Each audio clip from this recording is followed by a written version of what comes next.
to the work session on October 7th.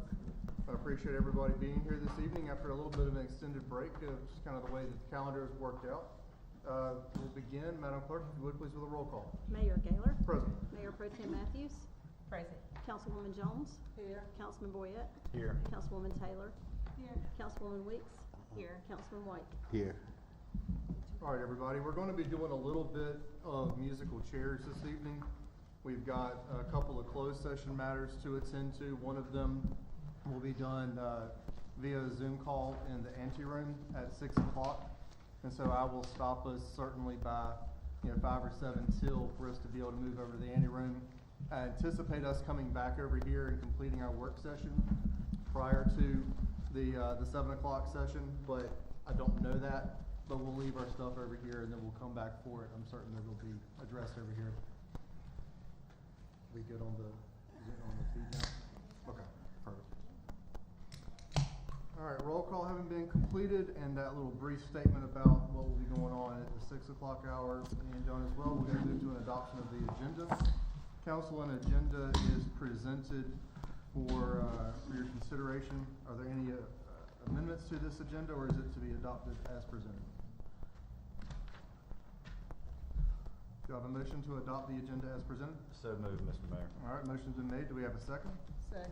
All right, motion's been made and properly seconded to adopt the agenda as business order of the day as presented. Is there any further discussion? Hearing none, all in favor, please raise your hand. All opposed, same sign. Seeing none, motion passes. We have an agenda. Thank you, everybody. First piece on the work session agenda is a piece of old business, City Council Code of Ethics discussion. As council is aware, this was brought forward as Madam Clerk and I have been working through the various layers of ordinances and policies and resolutions that we have that govern the operations of council and the operations of city. One of the things that we've been trying to do is bring uniformity and ease of access to all of our different layers and all of our different pieces. The original request for bringing this forward was to get council's conversation to see if there was anything that we wanted to add to it or to modernize it. It is certainly, as written, consistent with many municipalities around us. I don't believe there's anything as a total failing, and it's the way that it's written right now. It is currently drafted as a resolution that is adopted. It has the full force. It's nothing wrong with that. It's currently in resolution form. We considered moving it over to policy form. Seeing that at this time there have been no changes that have been brought forward to council, unless anyone has an objection, I'll remove this one from the agenda. We'll mark it as a closed item of business. Everything that we do in resolution form, we're updating how we put all those things on the website to make sure they're as easy to access as possible. But we'll leave it in resolution form until such time council sees fit to make any textual changes. With that, are there any textual changes that anyone was not able to communicate to me prior to tonight? Hearing none, we'll go in that direction. We'll leave the resolution, the council code of conduct as it sits until we see a reason to modify it and then move it into the policy format. Either way, it is of course available, and Ms. Getz will make sure that it's available on the council page of the website. All right, we'll move into new business. You'll see that this evening some of our new business items are referencing items that are on our consent agenda in the interest of making sure that everyone has ample opportunity to discuss things.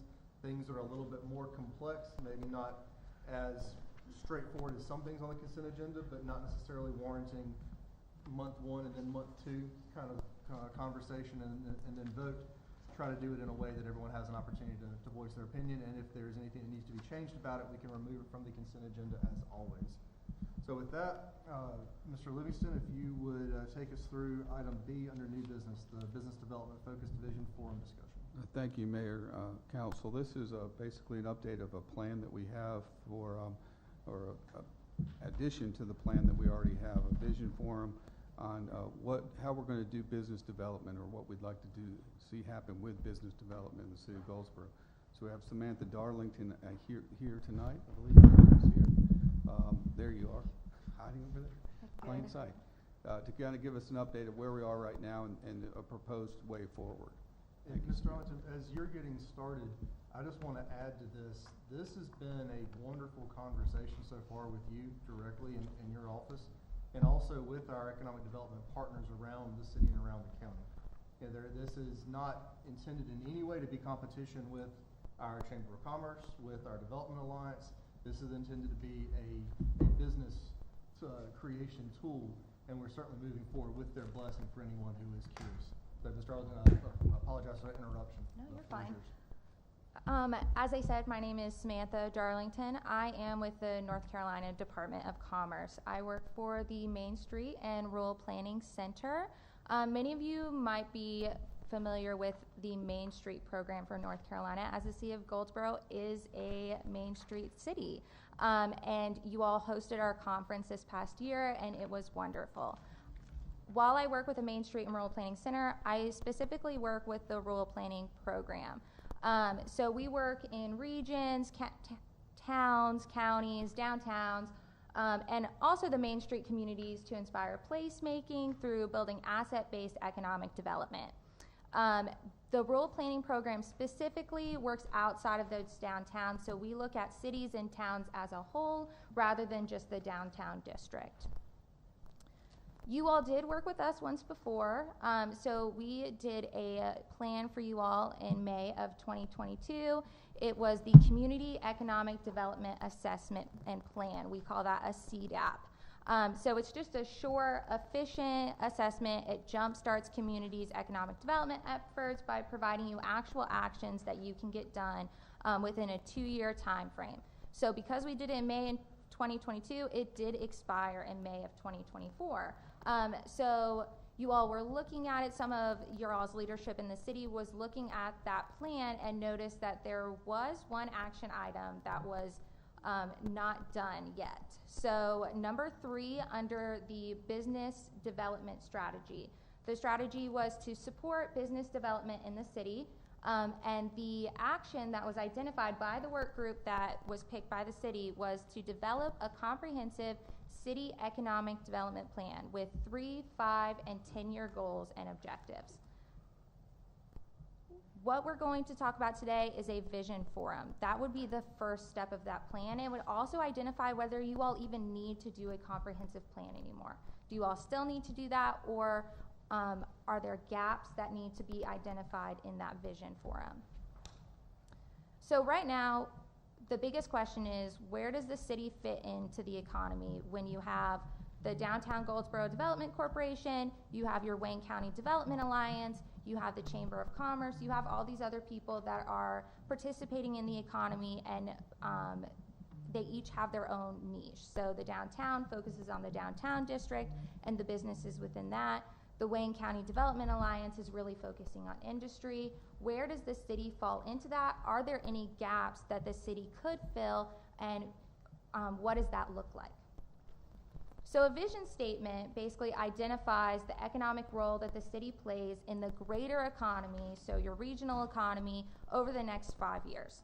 Your vision statement is what you can achieve and how it will be different from other areas in your county and region. Your downtown has that already, but your city does not. So a vision statement is grounded in growth opportunities, so identifying exactly what you can actually do within that 5-year time. So what is a vision forum and who participates? So the vision forum is where we create this statement. We recommend a roundtable style discussion with a work group that is picked by you all. You all would choose who the work group is, who is involved. We recommend it being a diverse amount of stakeholders that really represent the city as a whole. We would discuss the CDAP findings. We would refresh the SWOT, the economic drivers that we identified, and the asset identification for now, because I'm sure that you all have had changes in the last 2 years, and we would create a 5-year vision. So your deliverables would be a report that contains the 5-year vision, a summary of the roundtable discussion, and a recommendation from the work group on a couple of different things, but one of the main ones being, do you actually need to do a whole economic development plan for the city? The rural planning program normally doesn't do it for cities this big because it does take a lot more effort, a lot more manpower, and it would take a lot more time So before you all invest in doing that with maybe a consulting group or somebody else, because that is a lot of money, we want to figure out whether you actually need that or not. So what are the outcomes and the impacts? So we would identify the gaps in services and the needs within the community. That might be more small business development, that might be entrepreneurship programs, or that might be how do you connect people with the resources that are already existing within the city. Identifying partnership opportunities and how you can strengthen your existing partnerships. We can help a community determine a focus for the next 5 years and identify what niche you're going to be in that community. Since you all aren't taking on the industry development, you're not taking on the downtown, what would the city itself take on?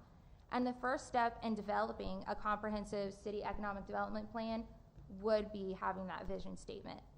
It can also help determine if one is needed, as I said. Do you all have any questions? Council, are there any questions or comments so far from Mr. Ellington? I do. So I guess when I was looking over this, my question that jumped out is we need to define community.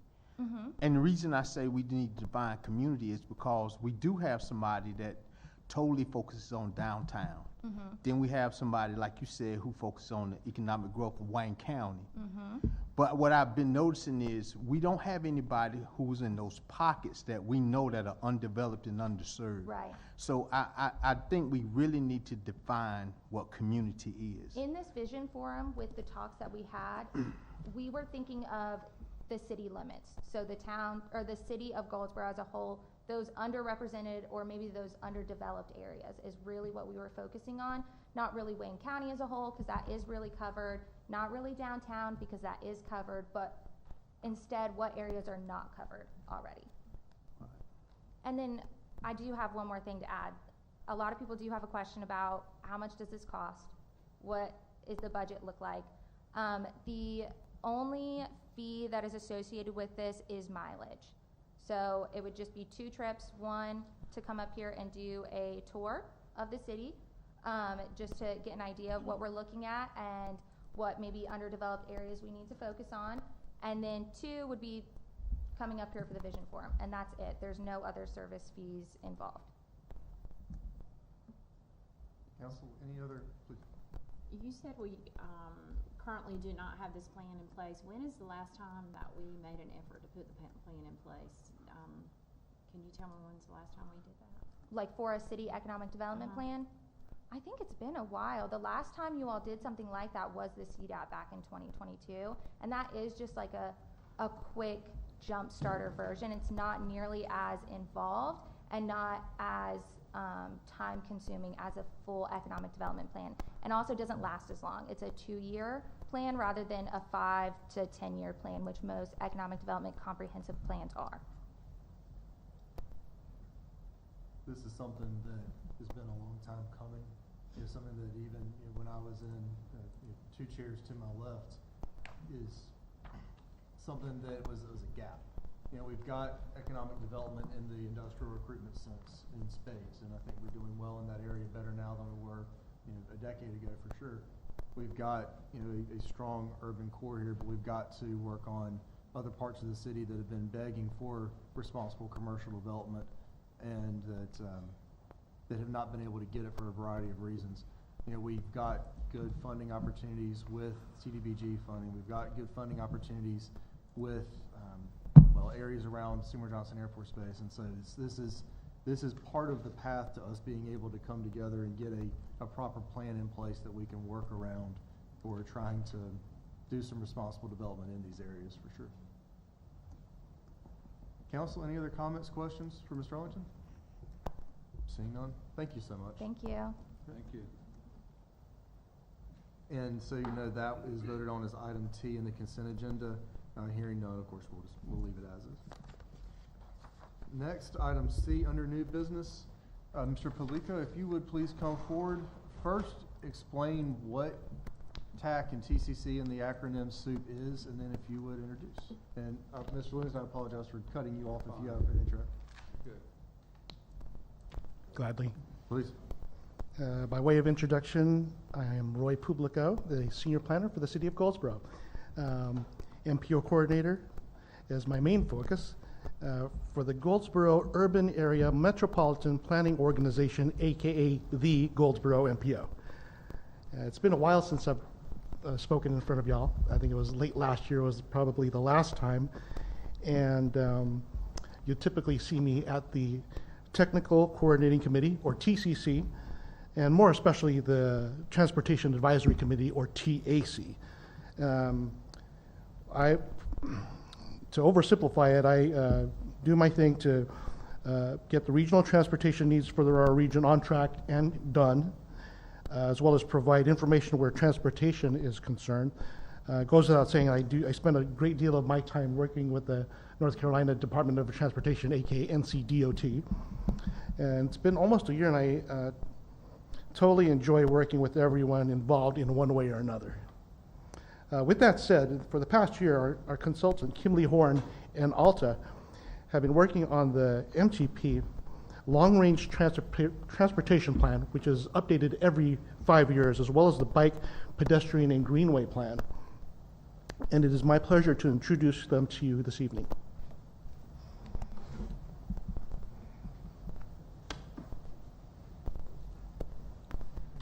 Awesome. So I'm going to get us started. I am Christina Whitfield. I am the project manager for the Kimley Horn side, focusing on the more general MTP, or Metropolitan Transportation Plan, as Roy introduced you to.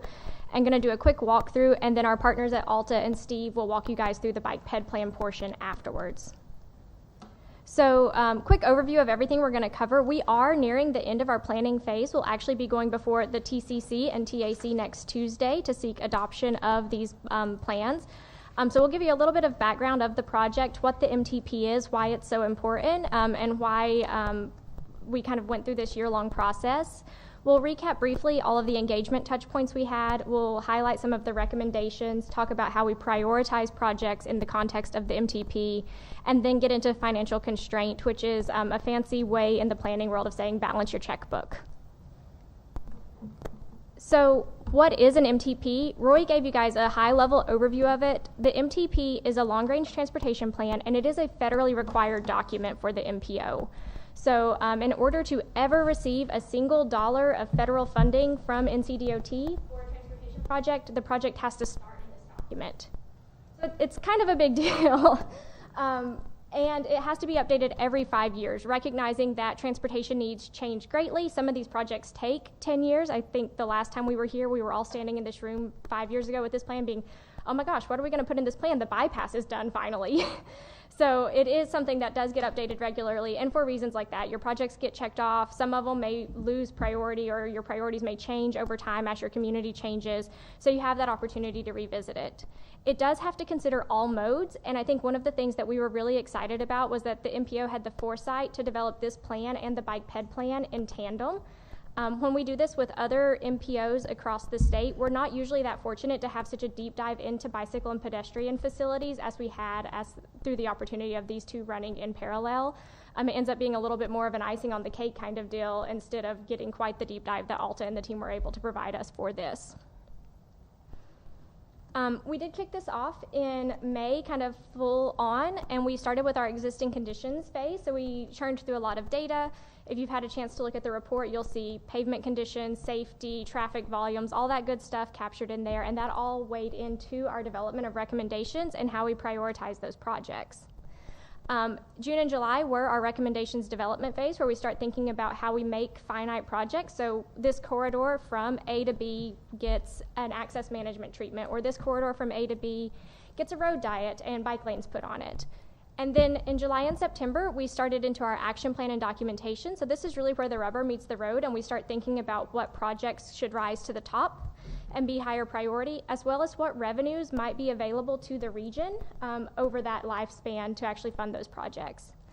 I'm going to actually step back because something I should have mentioned. So the MPO does cover the entire region. It's not just the Goldsboro City specific. Goldsboro City is the largest city in the MPO, hence why we're here talking with you guys tonight. But it does include Pikeville and Walnut Creek and portions of unincorporated Wayne County. So this is kind of a plan for a bigger context than just kind of our city limits here. We do have a set of goals with the MTP. These are really important because they have to tie back to what's in the federal legislation called our federal planning factors. So when FHWA or the Federal Highway Administration reviews this, they'll be looking that our goals align with some of the federal initiatives, and that's how we capture a lot of these, and you'll see these trickle through the plan in terms of how we actually prioritize our projects later on. Quick engagement recap. So we really wanted to provide integration between the two efforts. When we talk to folks about a plan for 2050, they look at us and most of them are like, oh my gosh, I'll be dead by then, I don't care. It's a little different than going out and engaging somebody from the community when you've got right-of-way lines going through their property. They're a lot less excited to talk to us. So we were really excited to leverage the two efforts together and try to kind of get some of that synergies from the two plans to get folks talking to us about a long-range vision, which doesn't usually get most folks in the community very excited. But we did have some pretty decent turnout. We were able to go to the Center Street Jam and hand out a lot of flyers and talk to folks in a more kind of casual pop-up way where they just kind of came to our table and most of the time gave us an earful. But it was really great kind of chance to just be out with the community in kind of that more casual setting where they didn't have to come to us and we went to them. And then we did have the more traditional public workshop at City Hall. We had a standing steering committee for this. Because it is a regional plan, we needed to make sure that we had representation from Wayne County and your fellow member jurisdictions in Wayne County, as well as NCDOT and FHWA. So this group met 5 times over the course of the plan, and they were kind of our first pass of everything before we took it out to the public.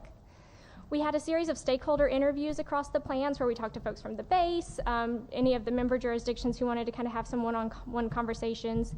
We had an online survey. We had that pop-up event in the summer at Center Street Jam, and then we had a more traditional workshop as well. And then we've provided plan update presentations to the 2 MPO governing bodies.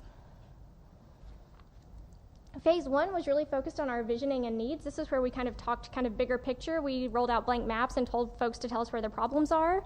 And we got some pins on a map. We've got some survey feedback from them.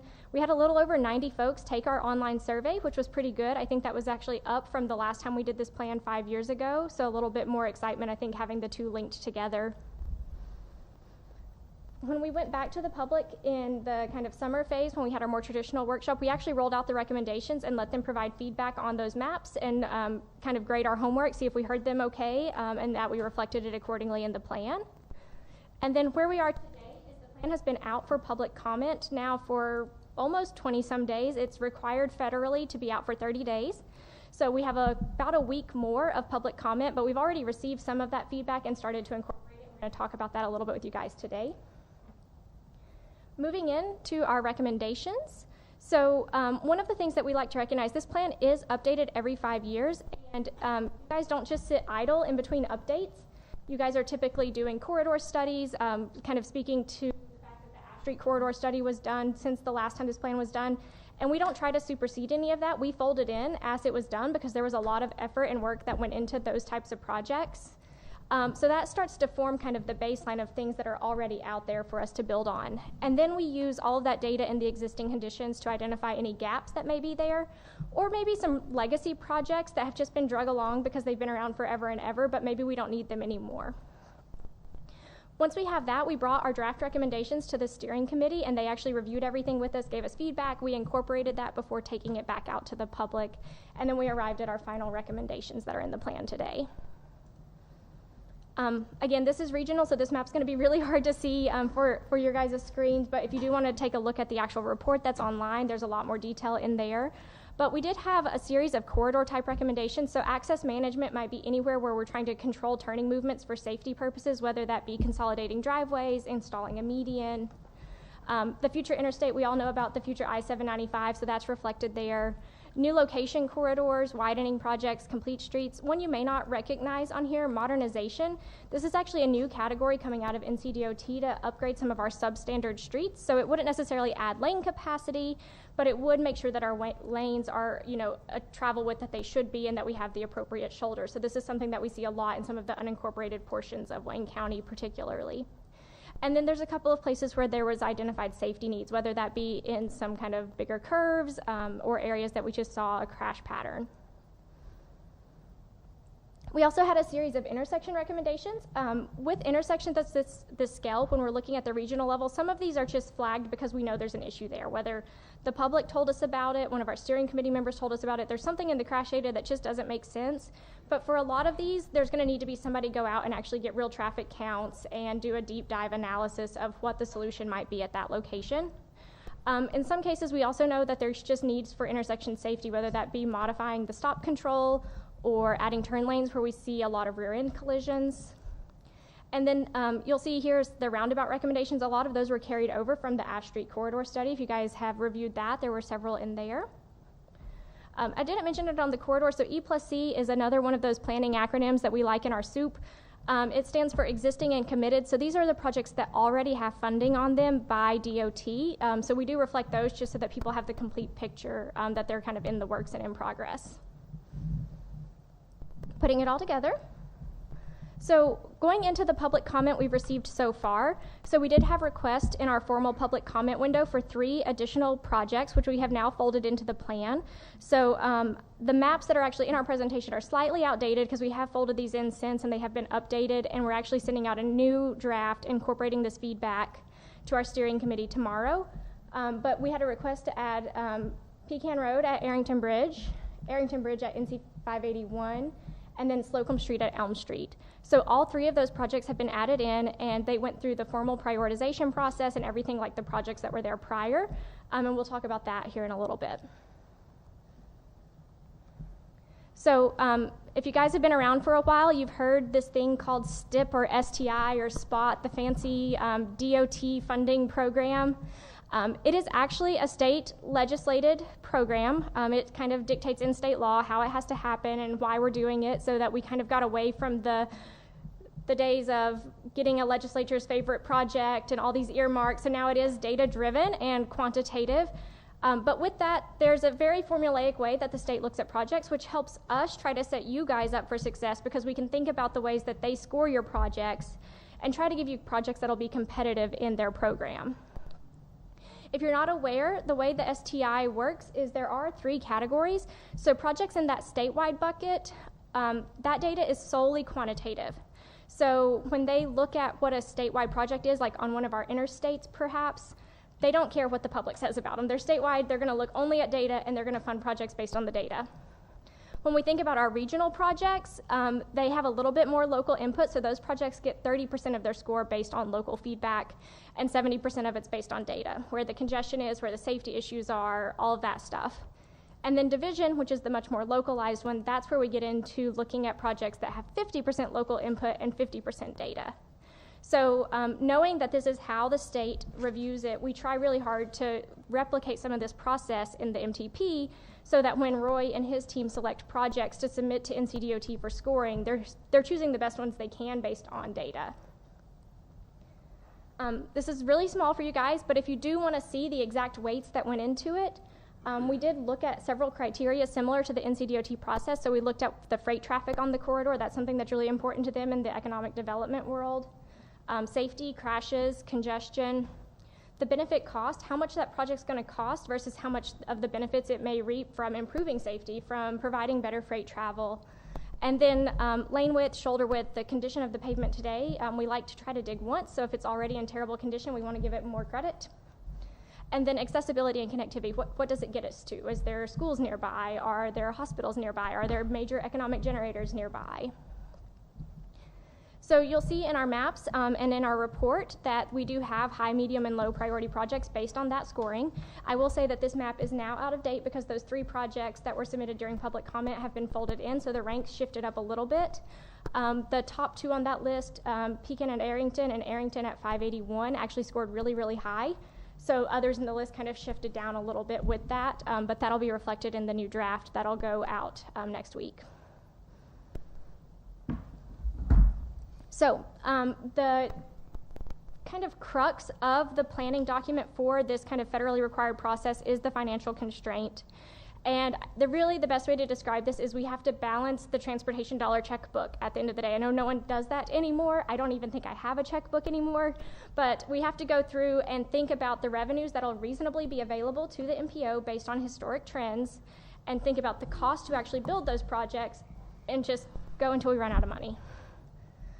So we start with that prioritized list, and each of those projects does get a cost estimate using an NCDOT tool. And we just run down the list and subtract it from the revenues until we can't go any further. The feds do require that we put them in these things we call horizon bands, which is essentially just the funding tier. You'll notice that those first two actually line up directly with the NCDOT STIP. So the first year, 2024 to 2028, that's what we in the world of transportation call the committed STIP. So those are things that they're happening, they're not moving. The 2029 to 2033 STIP, those are projects that are in the STIP, but we call it developmental. So like next year when they reprioritize, those projects could fall out. So we try to line up with their processes as much as we can because it just makes Roy and his team's life a lot easier. So when we get those revenue data, how do we go about it? We review a lot of historical data. We pull in the last couple cycles of the STIP and just see how much money is coming into the region. We review and refine that. We remove anything that's going to be one-time expenditures. As you guys are well aware, we had an influx of ARPA funding. That's not something that we expect to be a recurring type of revenue. So we try to strip those things out so that it doesn't overinflate the revenues that we might be receiving. And then we go through that balancing act of just seeing how many of our top priority projects we can fund until we run out of money. And then the sad part of all of this, as we all know, there's way more transportation needs than funding ever available, so we start to understand how big the funding gap is. Just to put some big numbers on screen, and we'll fly through these because we want to be respectful of your guys' time, but roadway capital, looking at $720 million between now and 2050 based on historic trends, sounds like a lot of money. Doesn't actually go that far when every one of the projects are $35 to $40 million each, and you have to account for inflation. But with that, I will say what kind of the main deliverable of the overall plan is that financially constrained list. So you can go through and see how the projects fell out in terms of what year we would anticipate that they could be in the STIP cycle for funding. So anything in that 2024 to 2028 and 2029 to 2033 is going to reflect what is in the adopted STIP by the Board of Transportation today. And then our first new projects will actually start in that 2034 to 2040 timeframe. And you'll notice things like the Ash Street Corridor, kind of being one of those very high priority projects that was like almost the #1 project in every scoring, sneaking into that first band that we actually have revenues to spend. Looking at about $8.2 million over the next 25 years for bicycle and pedestrian facilities. And then transit, $65 million. I will say that transit seems like a much higher number than you would expect, but they also have very high operating and maintenance expenses, so this isn't solely capital. And in the plan, we look at them kind of from those two perspectives. And then aviation with the airport, 11.3, and that's based on kind of the FAA funding history for those folks. And then rail. Rail gets its own bucket because rail is kind of in its special funding with the Federal Rail Administration having its own dollars to divvy out. And we're looking at about 3.8 there for kind of crossing upgrades to make them safer, replace arms, kind of that good stuff. So kind of bringing us home with some next steps. We've addressed those public comments. It's still open, so if somebody sneaks something in the next couple of days, we'll fold those in too. But we have kind of been updating the report and the project lists as those have came in, so it's not just kind of an onslaught at the end. We do have our TCC and TAC meetings. Those will be next Tuesday, where they will take action on the plans, and I think the city has representatives on both of those boards that'll be there with us. And then the FHWA deadline is very, very important. That is October 17th, which is 2 days after the TAC meeting. And that date is very important because if we do not adopt by that date, then we have the potential for federal funding to stop flowing into the region because our plan will be in lapse. So we're kind of here at the crux of it at the end, and really excited to have got to work with the MPO and many of your all staff on our steering committee along the way, and are really excited to take this thing across the finish line. Pause there for any questions. I know that was a crash course in a very short amount of time. 2 quick things. Would you state for the record how someone can go and submit a public comment? Yes, so there is a link on the city's website, on the MPO's website, and they can go through there, and they can email it directly to Roy and put it into us that way. Perfect. That's all I need. Council, Awesome. any comments or questions so far? I Councilman White? do. Could you just go back to the scoring process? You don't even have to flip to the slide. Sure. Just say, what are you looking for? Sure. So we try to mirror the criteria that NCDOT uses. So we look at the freight that it's serving, how many trucks are using that corridor. We look at the safety. We look at the safety from two different metrics. We look at it from the number of crashes, but then we also look at the severity of crashes, because often the severity of the crashes is more indicative of a big problem. Just a lot of crashes usually just means there's a lot of cars on the road. So it's not always a one-to-one. We look at congestion, so how much traffic is using that road today. And then we look at the condition of that road in terms of what's the pavement quality score? Does it need to be repaved and replaced? What does it connect us to, whether that's schools, hospitals, grocery stores? And then the last couple are the benefit cost, which is we put that cost of the project and then we essentially add up all those benefit points in the other and see how it weighs out that way. Okay. I did see that you had Elm Street and Slocum Street as a project up there. Could you tell us how that scored out? You give me a few minutes to flip through my document and I can tell you about its new score.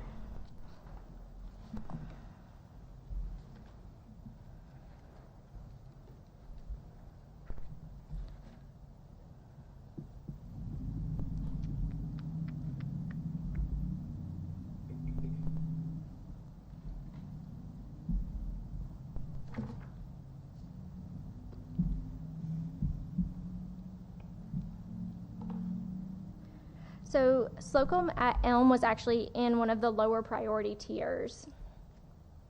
That's what I kind of figured it would be. All right, thank you. Is there any more context to that?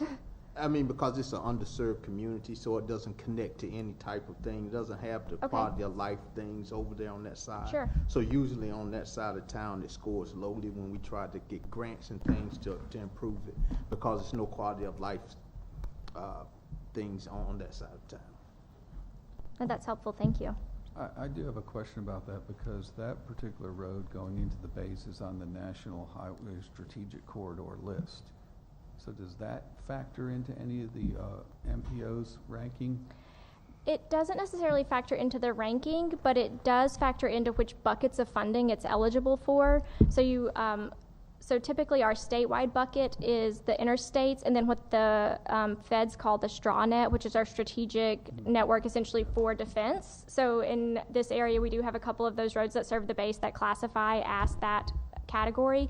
So it essentially just opens it up to more funding availability, but it doesn't necessarily change how it scores. All of the projects, regardless of what type of facility, use the same criteria largely. It just depends on how much money is available for it. So with it being on a strategic network like the Defense Network, it's going to be available for statewide, regional, and division funding, whereas if it weren't on that, knowing kind of the more local nature of it, it would only be available for that division pot of funding, which is not only the smallest pot of funding, but it also has to go the furthest because it goes to all of NCDOT Division 4. So you guys are competing with all of Johnston County and all of their projects for that division allotment as well. Is that? Yeah. Okay. Thank you. Council, any other comments or questions on this piece of it? And Roy, if you would, the city representation, myself, Councilmember White, and Councilmember Boyette are on TCC, right? And then TAC is that purely staff, right? What? Excuse me, TAC. And then TCC is purely staff?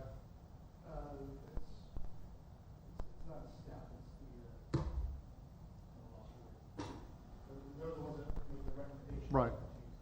Okay. All right. You please proceed. Thank you all so much. No, thank you. Alrighty.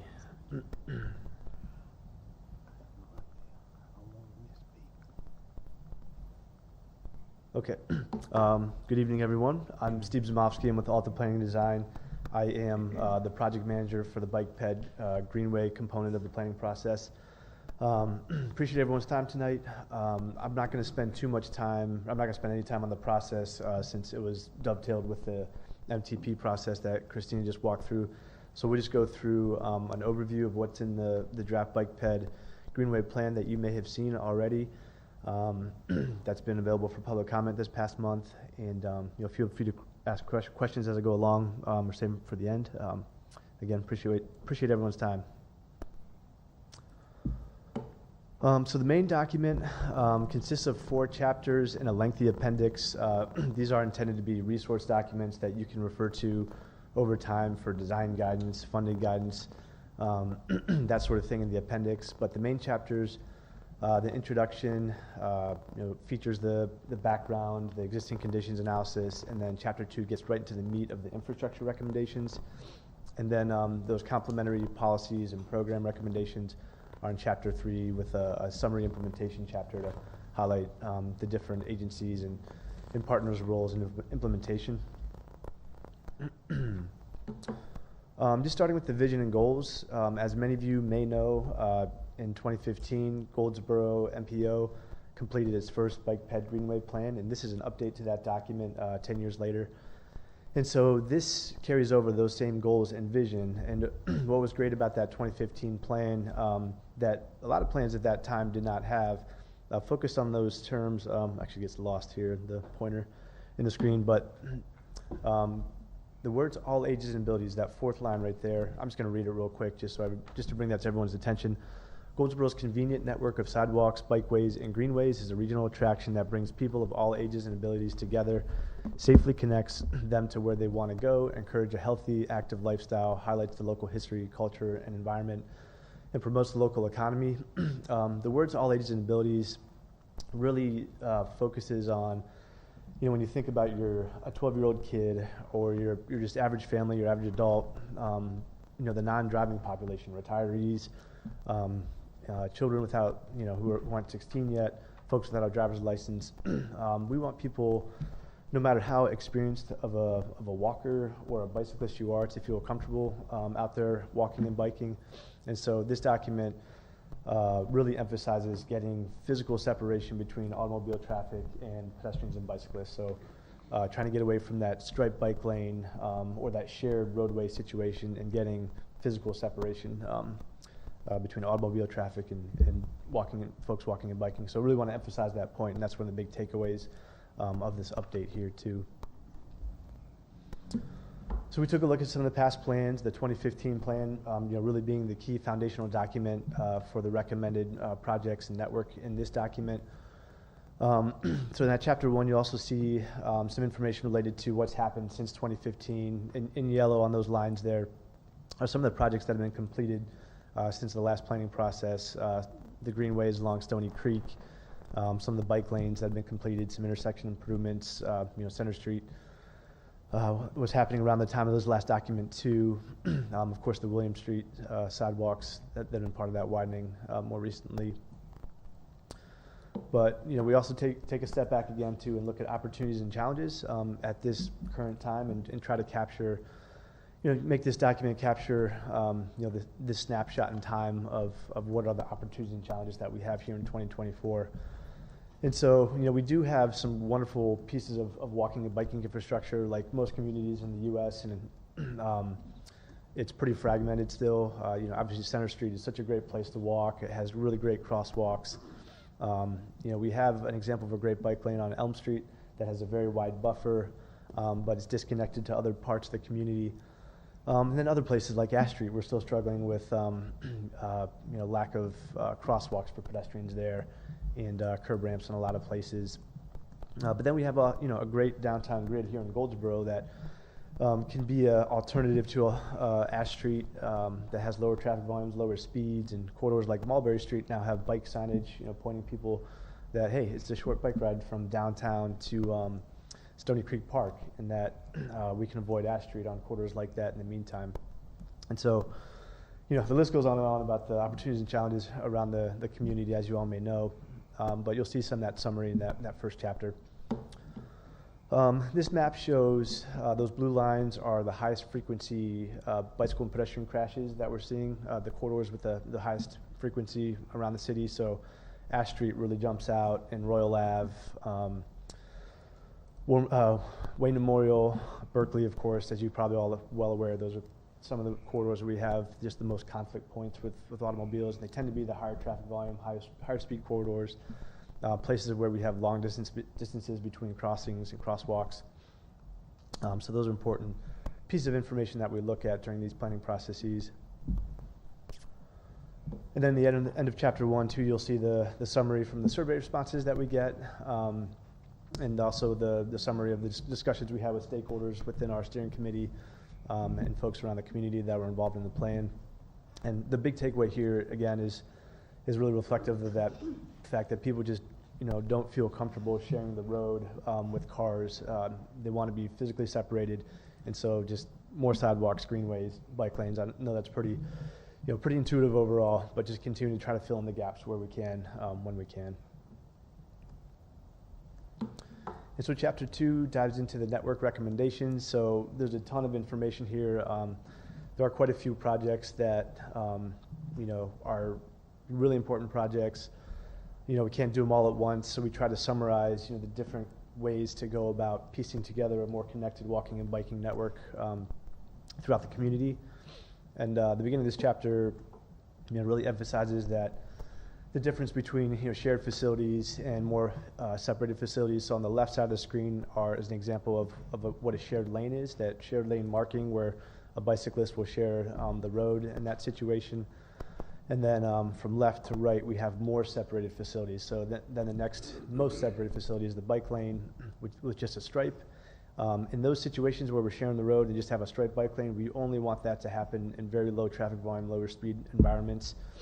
As traffic volumes and speeds go up, we want to have that at least a painted buffer there. Ideally, we have a physical vertical barrier between bicyclists and the car, and of course the sidewalk too. So you can do that with a bike lane in the road if you have space, or if you don't, constructing a shared use path alongside the road is another great opportunity. And then the shared use path greenway is a corridor, is a walking and biking path that is completely separated from the road. So the Stony Creek Greenway, Reed Branch Greenway are great examples of that. And people love those the most because there's just less conflict points with cars, and people feel safer using those. But we also want people to use these not only for recreation, but for transportation too. And so these can be just key tools for filling in the gaps in the network.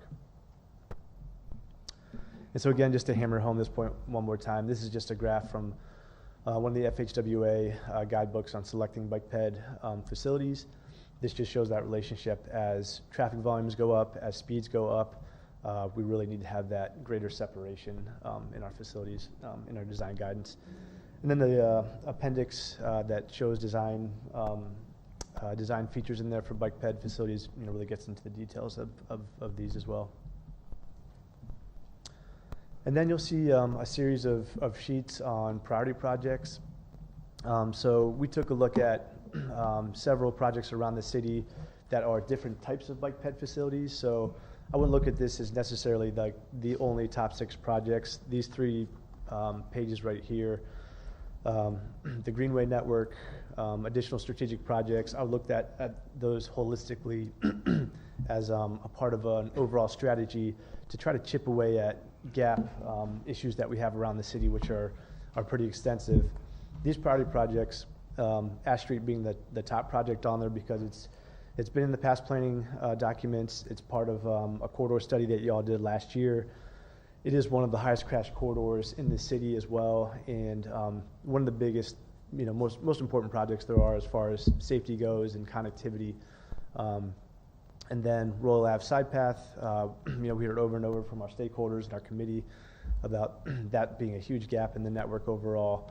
The gaps on William Street, on Wayne Memorial, on Berkeley. There's additional gaps on Elm Street, and then the Bike Boulevard connectivity. As part of our scope of work, we were asked to look at a couple potential traffic calming corridors where we could look at ways to calm our neighborhood streets such that they'd be a little bit more friendly for walking and biking. And so that's why you'll also see the Mulberry Street and Beach Street projects in there, which can be lower cost opportunities to provide alternatives to Ash Street.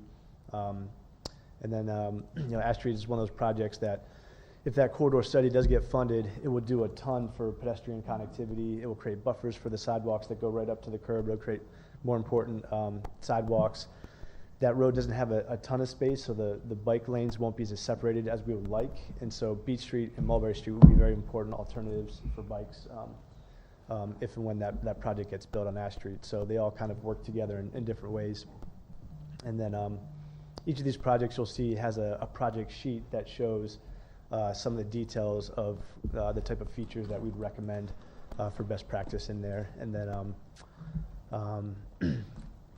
building on that, one of the things that we heard from our committee and stakeholders and the public is, they'd love to see more greenways too. So building on the Stony Creek Greenway, a few years ago, the Friends of the Mountains to Sea Trail with the city put together a greenway plan for the Mountains to Sea Trail, really focusing on the Mountains to Sea Trail corridor that goes right through the heart of downtown.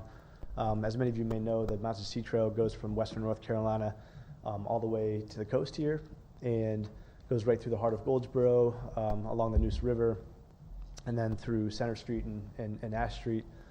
And so, as part of that document highlighting, the key ways in which that corridor can be completed through the heart of Goldsboro, they also identified some connector trails that connect the neighborhoods to the downtown core, and try to utilize some of that flood buyout property to make connectivity to Old Waynesboro Park into downtown, and utilize just some of the state land that's just to the west of downtown as well to add some trail connectivity.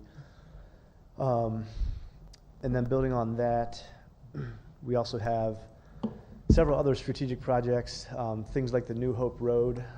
We have that great example of a side path on New Hope Road where it's wider than the sidewalk. It's both for walking and biking, connects to the Reedy Branch Greenway. Bringing that over to William Street would add some connectivity to those outer neighborhoods to downtown. And then Elm Street, as you all know, is a big gap in the sidewalk network on the south side. And between there, and the priority project on Elm Street that connects the Stony Creek Greenway to the neighborhood to the west as well as to the base to the east, could just continue to fill in the sidewalk gap on Elm. Harris Street's another example that's highlighted on this sheet. Harris Street, the traffic volumes are low enough and the width is wide enough where perhaps on your next resurfacing it could be an opportunity to narrow up the travel lanes and add bike lanes on that street, and it'd be great to also fill in the sidewalk gaps. That could be in tandem with extending the Stony Creek Greenway to the south. Last thing I'll mention on this sheet here too, just because there is quite a bit of info in here, I'm trying not to get lost in the weeds, but bringing the what we call the shared street or the bike boulevard network north-south, utilizing streets like Best and streets like Audubon to bring connectivity from Ash Street corridor down to the south side as well, are other opportunities to just use the toolbox of design features that we have to make a more cohesive network. And then lastly, you'll see the comprehensive network map. And so this is zoomed out to the MPO region. As Christina mentioned, this covers not only Goldsboro, but Pikeville and Walnut Creek, and a good chunk of Wayne County. And so you'll just get a zoomed out look and the difference between this map and what you'd see in 2015 is that there will be less of a focus on getting separation. So all these like green lines on the map really focus on, as we widen our roads out beyond the core of Goldsboro, make sure to include physical separation. So the shared use paths along the roadway corridor instead of, bike route signage in a shared road situation. Make sure we have both bicyclists and pedestrians separated from the road. And then lastly, also just highlighting connectivity with the Mountains to Sea Trail to Cliffs of the New State Park. And there's zoomed in maps of this map in the appendix as well. So this is, that sort of 100-year plan. And so policy recommendations, some of the key things to point out here, there's a lot of detail that goes into the recommendations that we put together. You'll see the detailed tables in the appendix if you haven't already. But a couple things that we just pull out to highlight in the main chapters of the document in Chapter 3 is Goldsboro, you currently do have a good sidewalk policy that that requires developers to include sidewalks with development. So anytime you're ripping up a road or doing subdevelopment, you certainly want to think about your pedestrian connectivity. But you also want to write in shared use path connectivity too, in greenways and bike facilities too, would help augment and complement the sidewalk requirements that you have. The other thing I'll mention too is the sidewalk fee and lieu program was brought up by your staff as being inadequate. It's something that instead of developers have an opportunity to pay a fee rather than building a sidewalk, if for I think a number of reasons, and those fees are generally well below market value, is one of those things where if we maybe narrow the scope of that and update the fee in lieu requirement, we could probably get some more bang for the buck and try to kill two birds with one stone when we're doing development and strengthen up those requirements. And then also, your staff asked us to take a look at the traffic calming considerations and provide some guidance for a policy. So we did some digging around, and currently Rocky Mount, your neighbor to the north, which is a good proxy for Goldsboro, similar size, they incorporated quite a bit of research from Raleigh's traffic calming program and other examples around the state. And they've instituted a traffic calming policy that's really focused around utilizing speed humps and neighborhood traffic circles to help those corridors that serve as cut-through traffic around the city, and it helps make them a little bit more walkable and bikeable. So those corridors where you don't have sidewalks or bike lanes currently, and it might be some time until you're able to build those, depending on funding streams and that sort of thing. These can be good ways to help help balance the multimodal nature of our streets, and so we outlined the steps in their process and something for Goldsboro to consider refining and potentially creating their own traffic calming program as well. But something that's been successful in Rocky Mountain. We had a good call with their staff on some of the things that they've learned throughout that process too. And then last couple of things here too. I've got Yes. to pause you just for a second. Yeah. So we've got to be in a different room at 6 o'clock. Yes. I do not want to cut your time short, but unfortunately I am going to have to interrupt it. Yep. Either we can continue this conversation later this evening, or I would love to invite you back another time. Would it be possible for you to stick around and then us, as soon as we can break out of this closed session, return right back where you are? Can you stick around for a little while? I'd be happy to. And these are the last slides right here too. So just the Well, in that appendix case, and go through the slides. Yeah, Go yeah, through the certainly. slides. Yeah. Last thing here too is implementation. Just outlines everyone's roles in the implementation process, from DOT to you all to the municipalities to the MPO, and we have tables of action steps for the implementation process, and then the appendix, which has a ton of information in there, but highly recommend just being aware of what's in there so that if you have a question on design or funding, you can follow up with some of those things. So anyhow, I'll leave it at that for And now. the main reason that I do not want to cut you off is because this piece is a huge quality of life piece all over our city. And we've got neighborhoods where and I'll just use the street that I'm on, for example. It is easy. You can go further on the street that I live on without having a stoplight or a stop sign than you can on Ash Street, as far as number of blocks. Yeah. And so what do you think that naturally does, towards traffic? Traffic is like water. It takes the path of least resistance. That's right. And so these are pieces that have been something that a number of us have pushed on for a long time, and we're trying to really make some effective changes on. Council, are there any comments, questions right now? Is And it going if- to stay about, because I do have a concern. Okay. I mean, but I can wait Council. till we come back, Okay, since we're trying to. let's do that, because I do, if you don't mind sticking Absolutely. around, Of course. let's go do that. And then Pro Tem, Councilman, will come right back to it, because there are comments and questions for this. This is a vital part of community building, so. Absolutely. All right. Council, we need a motion to go into closed session to discuss matters related to litigation and personnel. I'll make a motion that we go into closed session. All right, motion is made and properly seconded. Is there any debate? Here, motion was made by Councilman Taylor, Councilwoman Weeks, seconded. Right? Those are the two that talked. Okay, thank you. Y'all figure it out. There you go. Thank you. Any debate? Hearing none, all in favor, please raise your hand. All opposed, same sign. Seeing none, motion passes. We're in closed session.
All right, everybody, I appreciate your patience, and they warned us ahead of time that there might be a little bit of wonky feedback just for a minute, and right on cue, the resolution.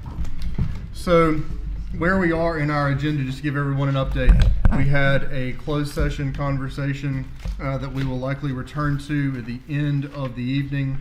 We have moved through the work session agenda, items 1, 2, 3, and then part of 4 being B, C, and D we have completed. So what I'm going to do, I'm going to call us to order. We're going to do a roll call, approval of minutes, presentations, ceremonial documents, and then we're going to go back to the new agenda items that are back from the work session, okay? Just to give everyone a little bit of a flow of the land of how we're going to do things. So with that, the smacking of the gavel is my official call to order.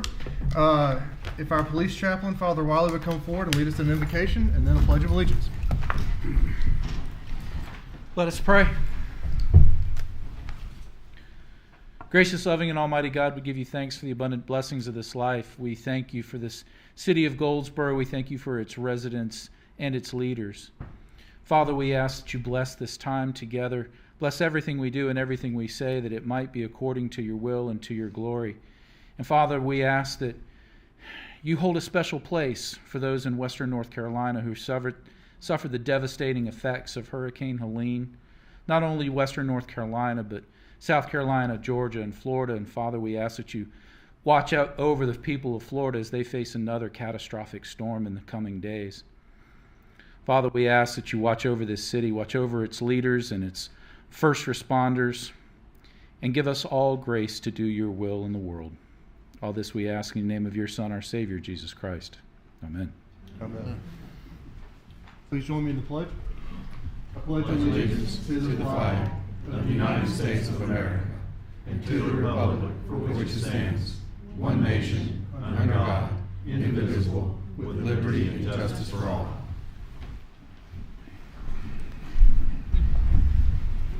Madam Clerk, if you please conduct a roll call. Mayor Bell. Present. Mayor Pro Tem Matthews. Present. Councilwoman Jones. Here. Councilman Boyette. Here. Councilwoman Taylor. Present. Councilwoman Weeks. Present. Councilman White. Present. All right, all present and accounted for.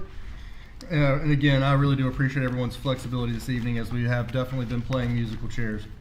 We'll move to approval of the minutes. Minutes of the work session and regular meeting of September 16th, 2024 are presented for approval. Is there a motion to approve the minutes as presented? So moved. All right, motion's been made and I'll second and it. seconded. Is there any debate? Hearing none, motion's been made to approve the minutes as presented. Motion's been seconded. Debate is concluded. Call the vote. All in favor, please raise your hands. All opposed, same sign. Seeing none, motion passes. Thank you. We'll move to presentations. Item B, Wreaths Across America presentation. Ms. Lisa Corbett. Hello. Welcome. Good evening, everyone, Mr. Mayor and honorable council members. I'm Lisa Granberry Corbett. I'm the president of the Willowdale Preservation Society, Cemetery Preservation Society. With me is Kathy Blow. She's our treasurer. Thank you for allowing us some time this evening to come and talk with you a little bit about the society, but more importantly about the Wreaths Across America ceremony. The society was formed just last year, February of 2023. It's a 501c3 organization, and our purpose is to preserve and promote the Willowdale Cemetery here in Goldsboro. We've been hard at work this past year researching the history of the cemetery, the individuals buried there, their families. We've cleaned over 200 headstones, and we're learning how to repair headstones. Mr. Michael Langley and Mr. Chris Wren have been very supportive and have been helpful in instructing us in proper techniques so that we make sure we do no harm as we do our work. Our goals for the coming year are to work on locating and marking unmarked graves and vacant lots using ground-penetrating radar technology, applying for recognition as an historic site on the National Register, and create maps and signage so that individuals can easily access and navigate the various sections of the cemetery and locate their loved ones and persons of interest. I don't know if you've ever been to the cemetery, but there are huge maps in the office. But if the office is closed, those maps aren't accessible. So we would hope to have some signage and some maps created so that people can navigate to where their loved ones are. We want to make the cemetery a valuable asset and tourist attraction for the city. We are fully supported by donations and grants and will continue to raise funds for our mission. But my main focus tonight is to talk to you about Reach Across America. Reach Across America is a national nonprofit organization whose mission is to remember the fallen, honor those who serve, and teach our children the value of freedom. Each year, millions of volunteers and patriots gather in local, state, and national cemeteries across the country to pay tribute to our veterans by placing a live wreath on their graves and saying their names. This year's theme is Live with Purpose. The theme was inspired by so many stories of individuals across the country who'd gone through great adversity but turned it around as a call to action to make sure every day was meaningful and that they lived with purpose. For some, that purpose is participating in the Reach Across America mission. For the first time, Willowdale Cemetery will be participating in honoring our veterans with a ceremony. The Society is sponsoring this event. In addition to the approximately 800 Civil War veterans buried in the Civil War mound, there are over 800 more veterans buried from all branches of service and all eras of service. These men and women deserve to be recognized for their service and sacrifice. The ceremony will take place on Sunday, December 15th, 2024 at 2 p.m. at the cemetery. Mayor Gaylor is going to be one of our featured speakers. Thank you, Mr. Mayor. We hope you all can attend as our honored guests as well. The Goldsboro High School Honor Guard will present the colors, and we've requested a flyover from Seymour Johnson Air Force Base and a speaker from there as well, and we're waiting to hear back from those requests. In order to make this a success, we really need help from our community. We need volunteers to mark the veterans' graves before the ceremony, help with parking, and place wreaths on graves on the day of the ceremony. And most of all, we need individuals, businesses, and civic organizations to purchase wreaths. Wreaths can be purchased for a specific veteran in the cemetery or in memory or honor of a veteran or loved one. We've posted the information about the ceremony and how to order wreaths on our Facebook page, which is the Willowdale Cemetery Preservation Society, and we'll be sending information out more broadly to the businesses and civic groups in Goldsboro and Wayne County. We're working with local media to get the word out about the ceremony, and we'll be having an organizational meeting on Friday, October 18th at 5 p.m. to discuss the details and help welcome volunteers. Thank you so much for your time this evening. We wanted you to be aware of the ceremony and our efforts, and we'll be happy to answer any questions you may have about the Society or Reach Across America. Ms. Corbin, thank you for your time tonight. Thank you, sir. Council, any comments or questions for Ms. Corbin? One comment. Have you reached out to the Department of Military and Veteran Affairs to see if Secretary Greer Martin would come down? I have not, but that's an excellent He's looking idea. to do things like that. So. Wonderful. Thank you. I'll make a note. Thank you, sir.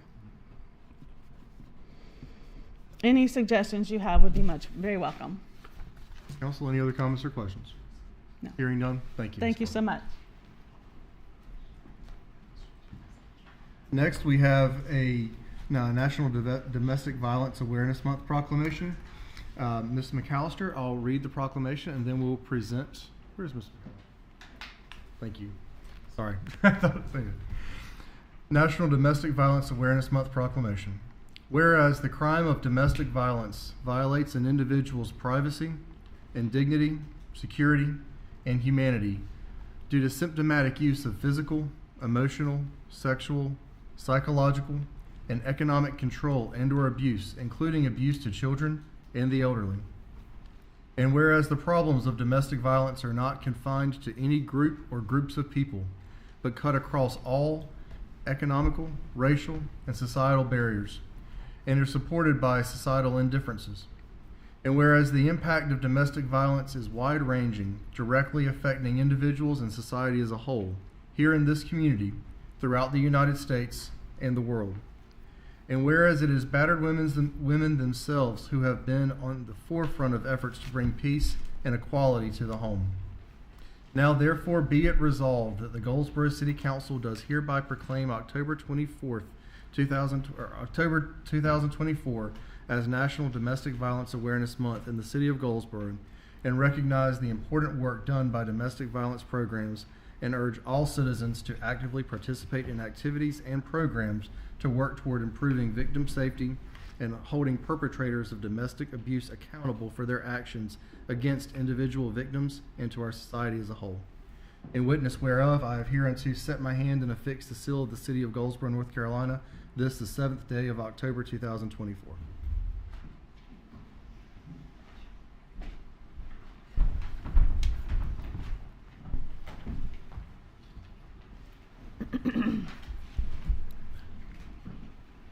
Quick test.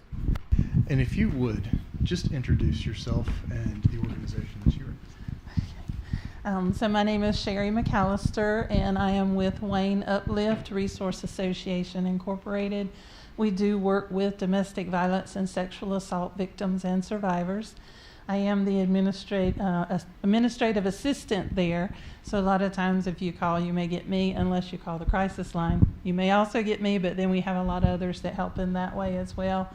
And I did want to just note, first of all, thank you so much for the proclamation. Domestic violence is such a detrimental device. It destroys lives and destroys families.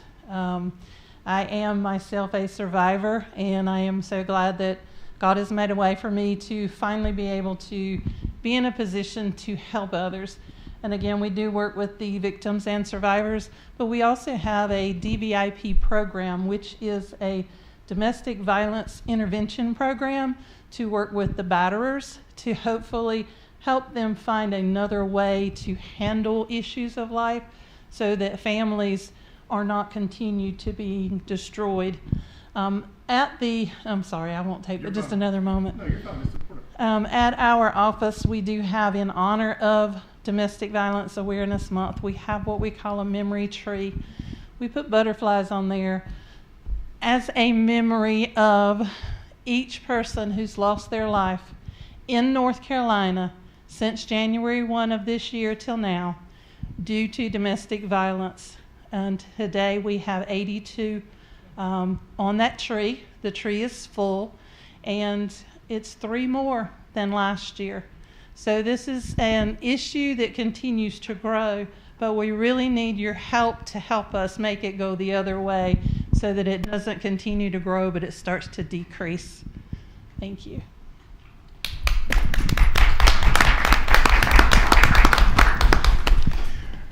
This I'd like you to take back to Wayne Uplift with you. I also want to reiterate that this, more so than possibly any council before, I think is built to address this issue and to be firmly aware of this issue and to be steadfast together in trying to help. You know, the numbers cannot continue to go up. Correct.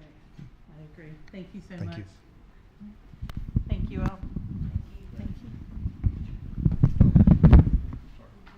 Sorry. Believe it or not, I did not see you, even in bright pink, I did not see you standing there. And actually, out of the corner of my eye, I was wondering, where's the toilet?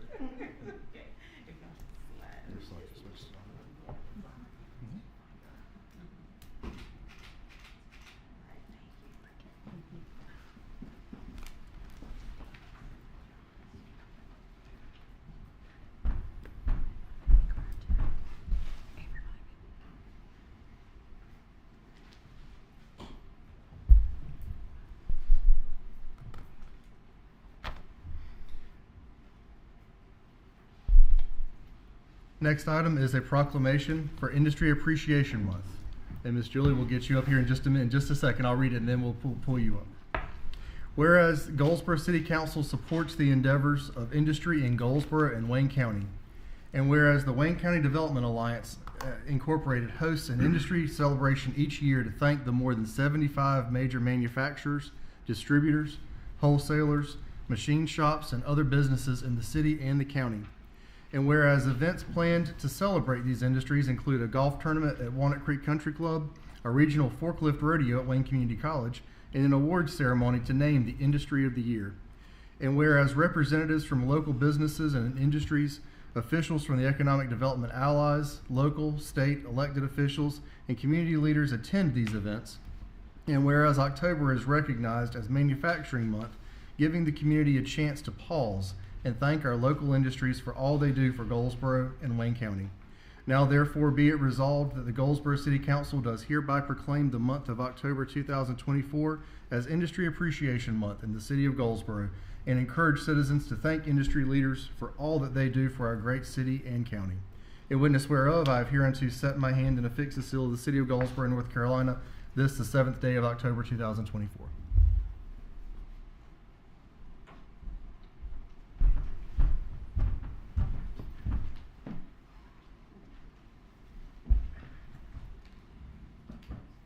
Would you like me to introduce you, or do you feel like at this point everyone knows who you are?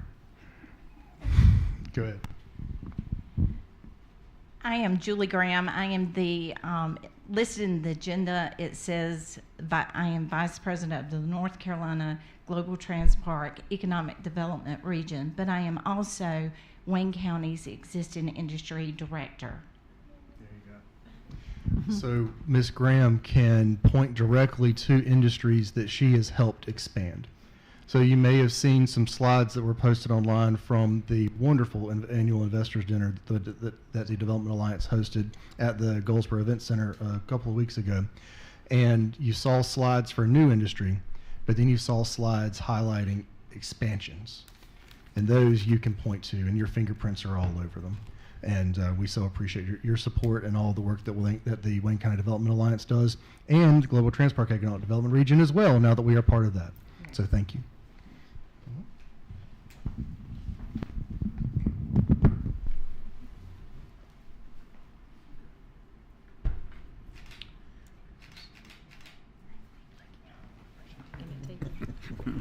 Kidding, I saw what it was. That's the frosted bottom. Okay.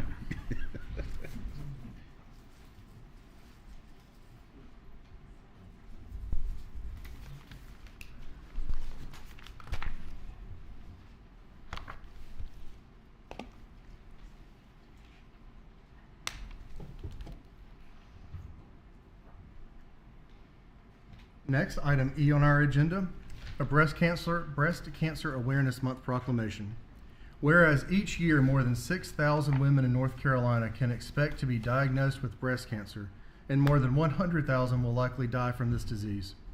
And whereas North Carolina women have a 1 in 8 lifetime risk of developing breast cancer, the second leading cause of cancer death for women in the United States. And whereas the North Carolina Breast and Cervical Cancer Control Program in the North Carolina Department of Health and Human Services provides free or low-cost breast and cervical cancer screenings and follow-up to eligible uninsured or underinsured women.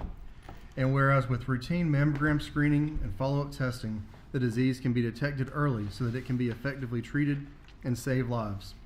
And whereas being aware of the health information, education, treatment, and support methods available can help individuals with breast cancer find and receive the appropriate care and resources they need to improve their quality of life.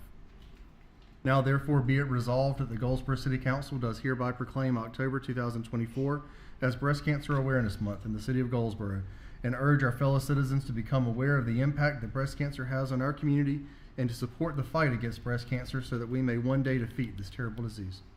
In witness whereof, I have hereunto set my hand and affixed the seal of the city of Goldsboro, North Carolina, this the 7th day of October 2024. And with that, we can officially pull out our pink for the remainder of the month for those who are keeping score at home. That was intended to add some levity, guys. It's just, yeah, it's a long night. So anyway. And last under ceremonial documents, Halloween. Safety first on Halloween proclamation. And these are some details you're going to want to write about. Whereas it is the desire and responsibility of the City Council to promote the safety and welfare of the citizens of the city of Goldsboro. And whereas the City Council is concerned that our young citizens participate in the traditional Halloween trick-or-treat activities in a safe and orderly manner. And whereas the City Council feels that the best method for promoting a safe and orderly Halloween is through a proclamation from the mayor setting forth guidelines for these activities. Now therefore be it resolved that the Goldsboro City Council does hereby proclaim Safety First on Halloween and encourage all citizens of Goldsboro to promote and observe the following safety guidelines. Parents are asked to supervise the Halloween trick-or-treat activities of their children and to ensure that trick-or-treat activities are limited to children under the age of 16. Trick-or-treat hours will be observed from 6 p.m. to 8 p.m. on Thursday, October 31st, 2024. Residents who wish to participate in trick-or-treat are asked to leave a porch light or other outdoor light on during these hours. Parents are asked to explain to children that homes with no outdoor lighting are not participating in trick-or-treating and that these homes should be passed up during these activities. It is also recommended for the safety of our children that parental supervision be extended to include insistence that children do not consume any treats until closely examined by their parents. Parents should follow the rule of if in doubt, throw it out, where evidence of tampering with packaging or surfaces of consumable product exists. These guidelines are set forth in the hope of all citizens of Goldsboro will enjoy a happy, safe, and orderly Halloween. In witness whereof, I have hereunto set my hand and affixed the seal of the city of Goldsboro, North Carolina, this the 7th day of October, 2024. All right. Everybody, we have worked our way through our presentations, our ceremonial documents. I believe it is time for us to return to items from the work session. Those who would like to step out, you are free to do so. Those who are here for the duration, buckle up.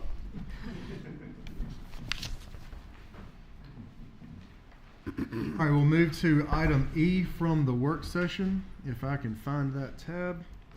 It is a request for city sponsorship for the 2024 Veterans Day Parade. And council, for your for clarification, this is item U under the consent agenda. If all things are in order, then we'll approve it as part of the consent agenda. Please continue. Good afternoon or good evening. Thank you all for having me tonight. I appreciate your time and consideration. I guess what I'm requesting at this time is a sponsorship from the city to pay the $400 fee that's associated with hosting an event in Goldsboro for that scale of size, as well as the police force to attend to block off the roads and be there for our event. In the years past, we've been hosting this event since the late 70s here in Goldsboro, and we've had tremendous support from the city in all those years. And I'd like to thank, first of all, for that and for all the support that you guys have given the Wayne County Coalition throughout the years with our Purple Heart Foundation, with the Vietnam Veterans Day events that we've hosted, along many others throughout the year. So first and foremost, thank you for that. So it's my understanding that your request is not cash out of pocket; it's simply a waiver of the application fee, and all sponsorships, for council's reference and memory, all sponsorships have to be approved by council, even though other aspects of this could be approved at the manager's level. In the interest of course, doing everything according to policy, any sponsorship that would include a waiver of a fee should come before council. So with that, council, are there any comments or questions about the Veterans Day Parade? Hearing none. Sounds good. Thank you. And again, council, that is included as item U. Seeing as it's been a recurring event, it seemed appropriate to go ahead and put it in the consent agenda. All right, item F, boards and commissions vacancy discussion. This is item V. Madam Clerk, if you would lead us. So in your packet, you have several documents regarding boards and commissions. Council was also sent information via email with your agenda packet. So this is it's going to correspond with your advisory boards commissions appointments. There's a resolution on the consent agenda. So the applicants that are on the resolution were the first board for Commission on Community Relations and Development. Those boards were recommended by the actual board, except for one, and one of the applicants actually resigned or withdrew his name from a consideration. So the name that we added to this was David Elliott. He was not approved by the board because they had not met in order to approve him yet. Everybody else was approved by the board.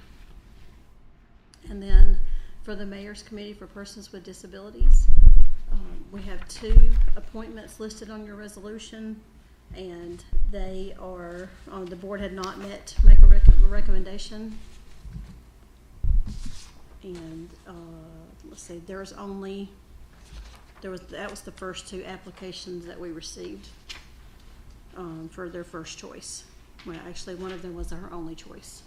So we tried to make sure that what council has normally done is tried to, number one, take the consideration of the board, the recommendation of the board, and number two, taking the applicant's first choice if they have a choice. So that's what I have to present to you tonight.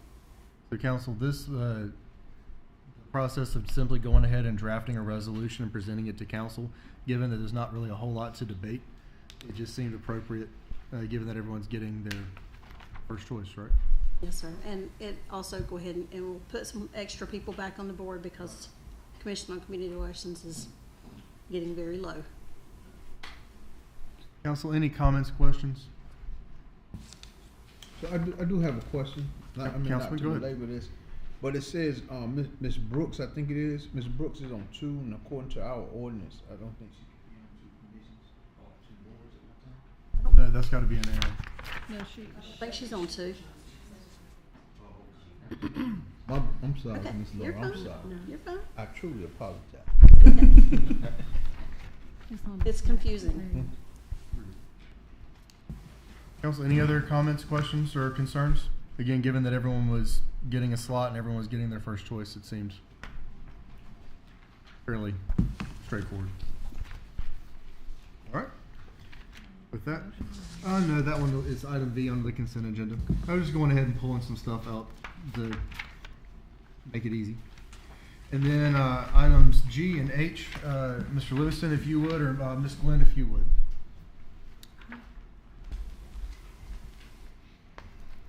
Good evening, Mayor, Council. So I was asked to make some changes to the fleet and fuel policy that was adopted back in 2023 to clarify some exceptions and some additional, I guess, conditions, if you will, so that we could abide by the by the fleet and fuel policy. So one of the exceptions that we needed some for part-time and temporary employees, as well as the transport of non-city employees or contracted employees. So thinking about, so Parks and Recreation, for instance, having a program where they're transporting a group of folks to a destination for one of their programs. When we have our law enforcement officers that are transporting individuals, maybe from the city to the county jail or something of that nature, or transporting them to other locations. So we have several situations like that, and of course we don't want our employees to feel like they're breaking the fleet and fuel policy, so we wanted to make sure we put those clarifications in there. We were also asked to put in there that prohibited use would be for political or partisan purposes. We also wanted to make a statement in there that personal use, except as noted in the policy, would be grounds for disciplinary action, including and up to termination. We had the provision in there about using fuel, that you can't use it for personal purposes because it would have disciplinary action taken for that, but we really didn't say that as far as the use of city vehicles, so we wanted to make sure that was clear. We also wanted to put a clarification in there about the use of take-home and the issuance of take-home vehicles, and also the manager has been working on a scoring system to score how vehicles and rolling stock are graded, so that when we come before council to present those options to council, that's has more of, I guess, a number system, so we have some quantitative numbers that we can bring to council. So I went ahead and put that in there in the policy. So I modified the text in yellow to show you what got changed. I'm happy to take any questions that you might have. Council, any comments or questions on item G? Hearing none, can we move to item H? Okay. So the city's procurement policy had officially been adopted in 2014, and we've had a couple of council resolutions to make some amendments to it. And in 2019, the Federal Acquisition Regulation, the FAR, was published, and basically what it did is it increased that threshold, And what's happened is because our threshold has been so low, we've been having trouble soliciting bids specifically for federal program.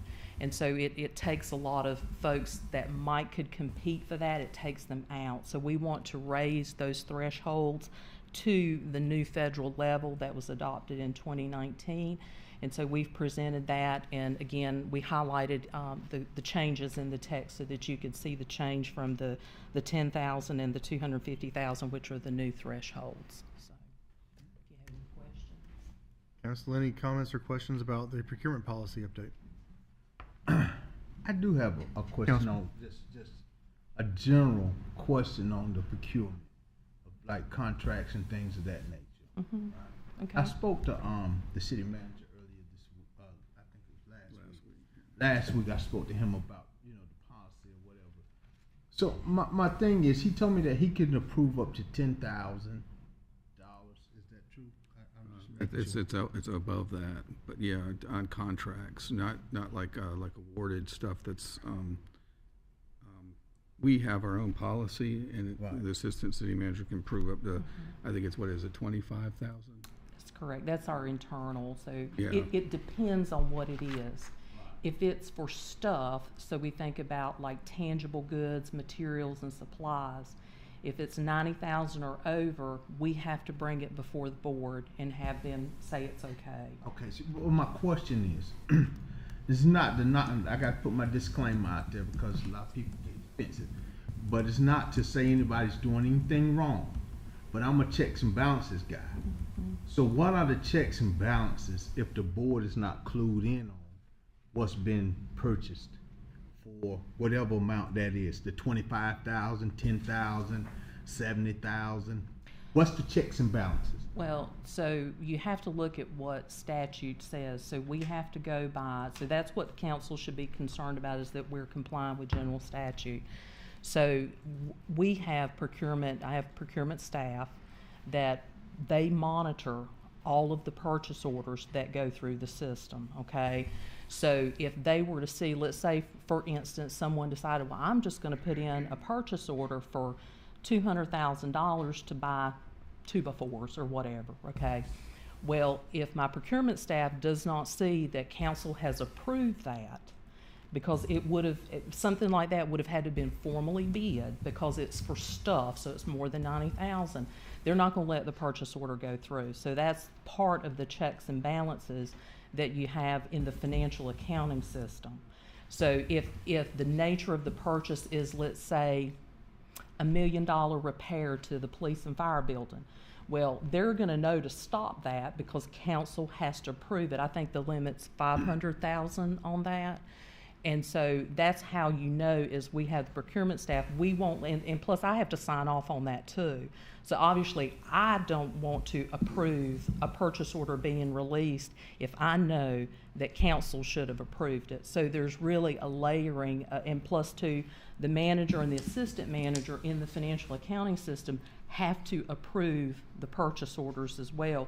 So really you've got a layer of probably 4 or 5 people at least that are looking before a commitment or a contract gets issued. So, and then if we have contracts, we also have to involve the city attorney and have him review them as well. So there are quite a few layers of protection in there for viewing or reviewing contracts to make sure that we are in compliance with the law. And that's something that I will tell you my procurement staff and I take very seriously. I'm not pointing any fingers, No, Ms. no, Catherine. no, I no. think you do a great job. It's just that I am a checks and balances guy. So I just wanted to know, when we issue contracts, how does the board find out if it's below the threshold? If there's, like you said, $1 million, so naturally that comes before the council. Right. Well, if it's 10,000, which is below the threshold, how does the council know that that contract, or we in a contract with? I mean, even if it's, and then some of you might say, well, you know, that's nothing that you should worry yourself with. But I honestly feel that if we're spending taxpayers' money, that the council should not say that you report to us, but at least have some kind of report that we can go to look at, to say, okay, we in a contract with this, that, and that, and the other. you are welcome to any information that you would like to have. I will tell you, it's a lot of information. We're more than happy to provide that information to you. The other thing you have to think about is one of the things you pay the auditors for is to do a financial statement audit. So they go through all of our policies and procedures and statute, and they test that. So if they go and pull a check and they say, this check belongs to this PO, well, did the PO follow procurement policy? And if it's related to a federal or state grant, did it follow the compliance guidelines for federal and state policy? So if we weren't doing our job, you would know about it because they would report back to you. We found material weaknesses where your policy said one thing or the law said this, and here's the result. We did not get, we had misses on it where we had mistakes. That's how you would find out. That's what you pay the auditors for, is to test the work that it's not just finance. This is every department of the city because we all have to comply with it. But that's what we're paying them for.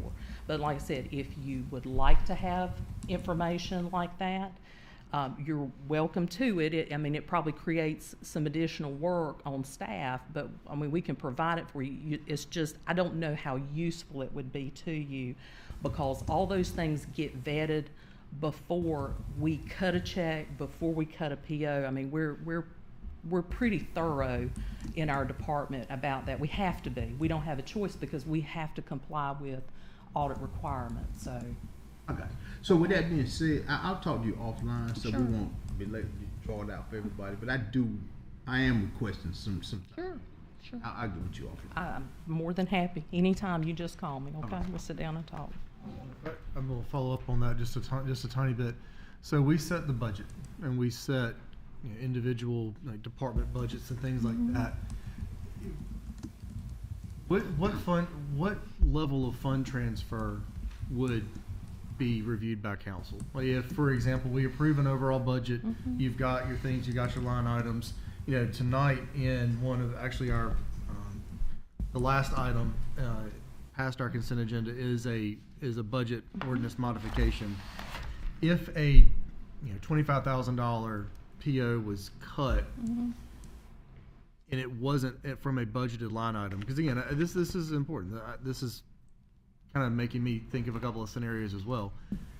If it's not in a budgeted line item, will we have to go through the budget ordinance piece to even put the money in the line? How does that work? Not necessarily. Okay. So the council, and this is by state law, the council adopts on a functional level. So when you adopt a budget, you're adopting a budget for public safety, not for police, supplies, or whatever. You don't budget like that. You budget on a functional level. So public safety would be police, fire, and inspections. Okay.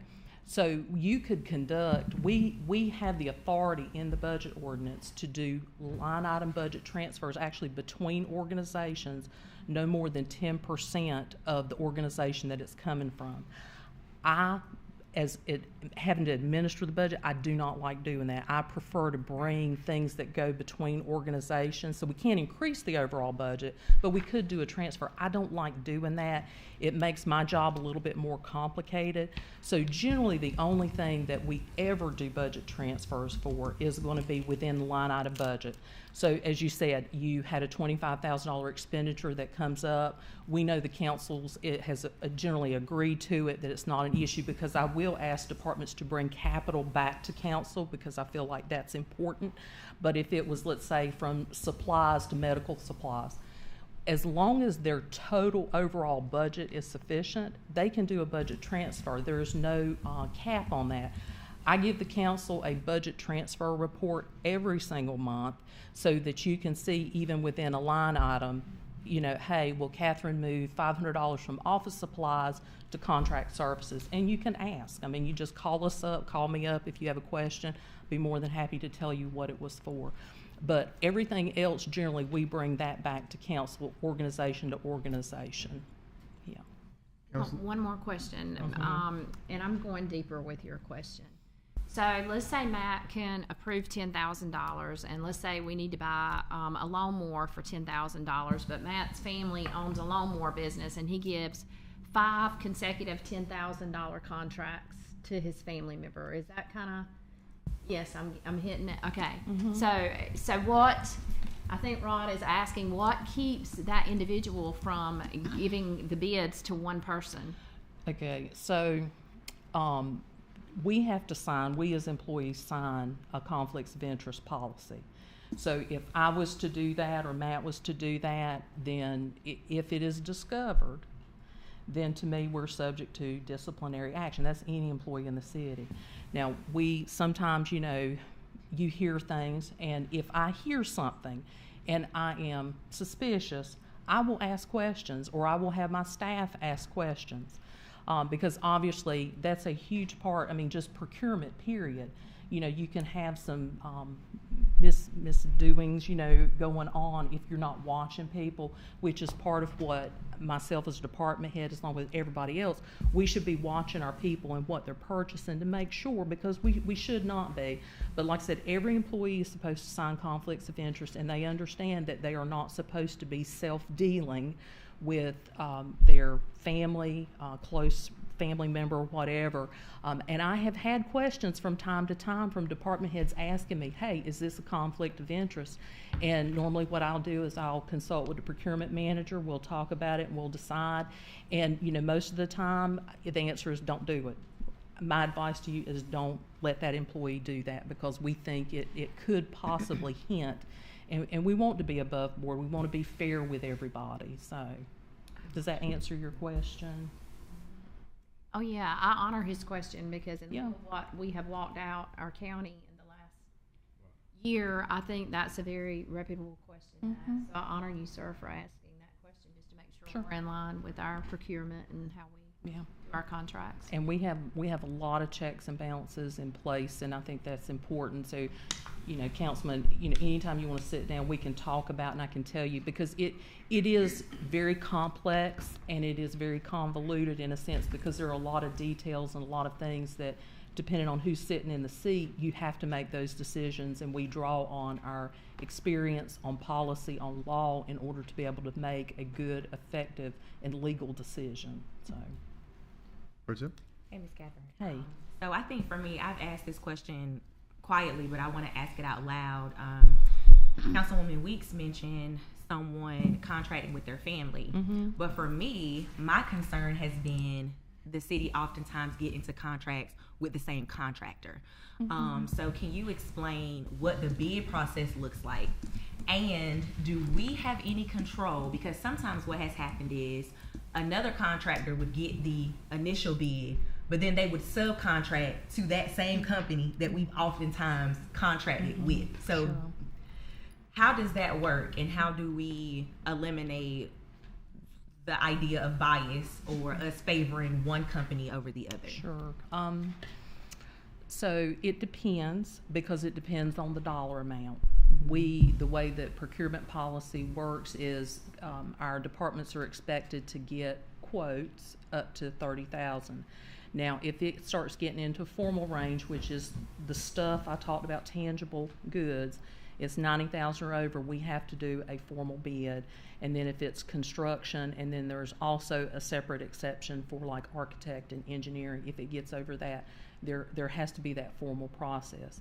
So we have we call it vendor registry, so that if you were interested, you can sign up for emails to get notice of any contract opportunity. So we try very hard, and that's something we've implemented since I've been here, so that we can give people these opportunities so that they're aware of them.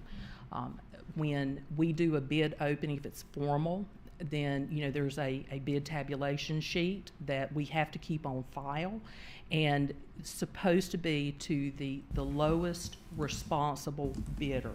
Okay, so that's for that formal process. But now if you're asking me, you know, if it's less than that, then remembering we do not have centralized procurement. Okay, I have 2 procurement people, and they do other stuff too. So they police and they tell, and we tell all of our buyers, you should be soliciting business from all places. You shouldn't just limit yourself to one, but there's only so much authority that we have. You know, we can report it and tell the manager, we see something that we don't think's quite right. Can you please talk to the department head?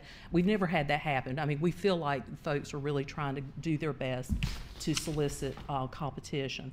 But that would be the thing is, you know, we constantly stress to our buyers that you need to try to look for open competition, give other people a chance, so that everybody can try to get into the arena, because it may be a good opportunity for them that may open up other opportunities. Does that kind of answer your question? Yes, ma'am. Do you mind sharing with everyone how they can gain access to be on the registry for rent? Yeah, if you go to the city's website on the main page, on the right-hand side where it's, I don't know if it's like the new stuff, but one of it says like job postings, bid listings, things like that. It's on the right-hand side of the main city website page.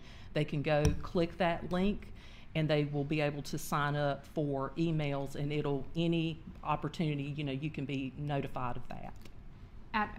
One more question for me. At what dollar amount are we required, is our staff required to get a competitive bid?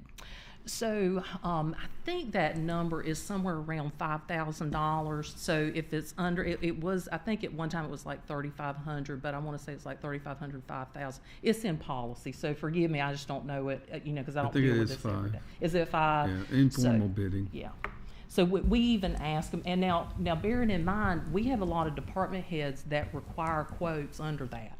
So they might turn in a requisition form, and their department head might say anything over $50 or $500. But what we're saying for policy purposes is somewhere around that $5,000 that they should be getting written quotes. Now, a written quote could be getting going on the internet and getting a quote from that. It doesn't necessarily mean I'm calling on the phone like 3 local businesses. It could be from multiple places. So, okay. And then, of course, remembering, too, that we have state contract that is available to us, as well as alternative purchasing co-ops like Sourcewell that staff can use. So they may go, you know, and do state contract or Sourcewell in lieu of getting the quotes, because those have all been bid out, so they comply. Okay. Excellent questions. Council, any other comments, questions on procurement? I think you answered it. The operative phrase was, if it is discovered, when Councilwoman Weeks talked about family members with the, so if it is discovered, what happens? I'm just curious.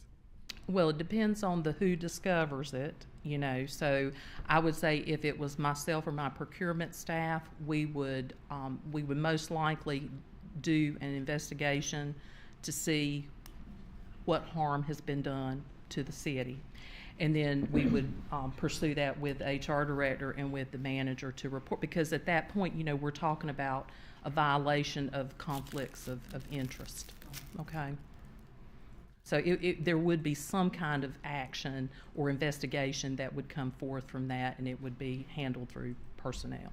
But at this point, there's no way that you could be proactive other than the agreement of saying that you will not perform conflict of interest. And I'm wondering, Matt, does that conflict, did we have to state what our relationship, do we have a relationship statement in there? I don't recall. I don't recall off the top of my head, so. And I also think the best way for us to be proactive is to indeed make sure we're getting competitive bids and we're allowing everybody to be a part of that. We're opening it up to more vendors so that everybody can be a part of that procurement process. And we do. We require the buyers are supposed to retain copies of their quotes. That is part of their documentation requirement, because like I said, we don't have centralized procurement, so it's not like we can put in requisitions and then you've got centralized procurement that can go and make sure that the 3 quotes have been obtained. So that's part of the fallacy of you know, having, you know, decentralized, but you know, that's kind of, you know, it depends on what your cost, you know, the risk and the reward kind of thing. If you want to fund centralized procurement, that's fine, but it's just the cost to the city that we're looking at, so. Council, any other comments, questions on item H? Hearing none? Okay. Thank you, Ms. Gordon. Thank you.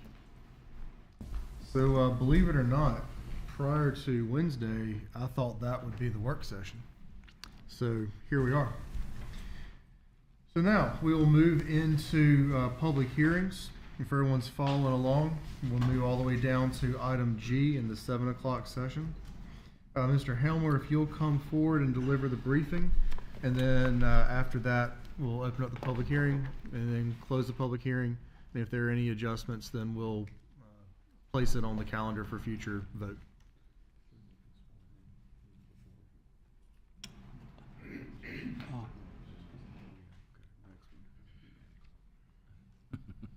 Clicker dead. Yeah, or it's being interrupted by some other activity. I'm not sure.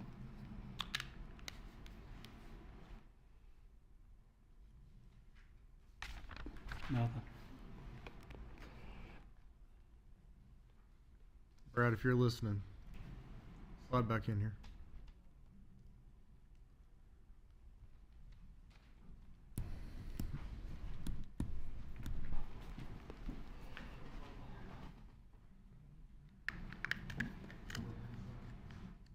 Why does this always happen when I go to a It's presentation?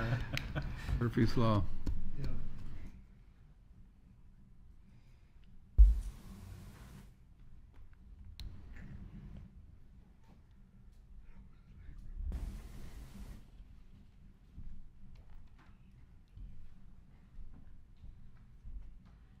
Okay.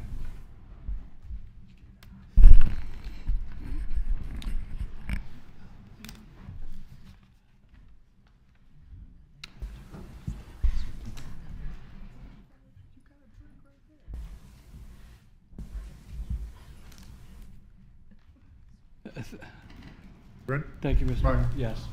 So this, the first here before you tonight is UDO 02-24. The City of Goldsboro Planning Department is requesting an amendment to abandoned, junked, and nuisance vehicle ordinance. Uh-oh.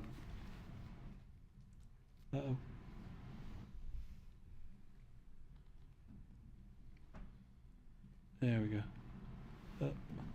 Okay. The proposed amendment will create an ordinance that is compliant with current statutes, and particularly GS 160A-303, 160A-303.2, and GS 20-219. The proposed amendment will create new definitions for abandoned, junked, and nuisance vehicles as provided by GS 160A-303. The proposed amendment will also allow for the removal of nuisance vehicles. Pre-towing and post-towing notices will be required with the new ordinance.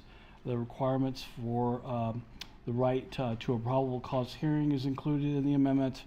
And in this ordinance amendment will allow towing companies to be responsible for disposal of abandoned vehicles in accordance with GS 44A-1. So there's quite a bit going on with this ordinance, multiple statutes as well as multiple departments, including planning and police. So we believe we've got a pretty good ordinance here, and we are recommending approval of the ordinance as it's currently written, but we'll consider obviously any comment this board or anyone has concerning this ordinance amendment. Council, any comments or questions for Mr. Helmer at this point? He will be before us again in just a few minutes. So, all right, you can have a seat. So we will reopen the public hearing. This is This is a public hearing for amending Chapter 90, abandoned, junked, and nuisance vehicles of the City of Goldsboro's Code of Ordinances. This was continued from September 16th. So we are back in the public hearing. It is reopened. Is there anyone to come forward and speak? Second call, is there anyone to come forward and speak for item G? And last and final call, is there anyone to come forward and speak for item G? Hearing none, we'll close the public hearing. Mr. Helmer, if you'll come back up. And I have a note up here that there may be some technical details that you and our attorney wanted to clarify. And so then would like it to be placed on the consent agenda at the next meeting just to allow for those technical corrections. Is that what I'm hearing? Yes, sir. Okay. So, council, what is presented to you, there's some technical corrections that I understand are not substantive, but nonetheless need to be done. So we will place this on the agenda for our next council meeting. It will not be voted on this evening, but the public hearing is now complete. Before I officially say that, council, are there any comments or questions for Mr. Helmer? Nope. All right, so with that, we will place it on the consent agenda for our second meeting this month. And any questions between now and then, obviously reach out to Mr. Helmer. All right. Thank you much. We will move to item H under public hearings. This is SU 1624. This is a public hearing for SU 1624. Our procedure will be to receive a briefing from Mr. Helmer, and then we will hear any comments from the applicant, and then after that we will open the public hearing, proceed in our normal process for the public hearing. Again, this is special use, it's quasi-judicial, so please understand that we can only entertain comments that are fact-based, that are directly related to this particular application. And also, anyone that's speaking will need to come and be sworn in. Ron, did I leave anything out? I was gonna let him make his presentation. And Okay. I wanted to make. Perfect. All right.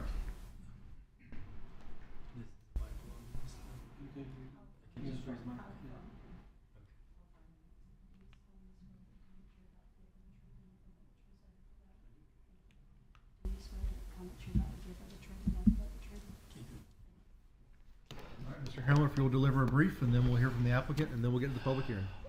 This is the public hearing for SU 1624.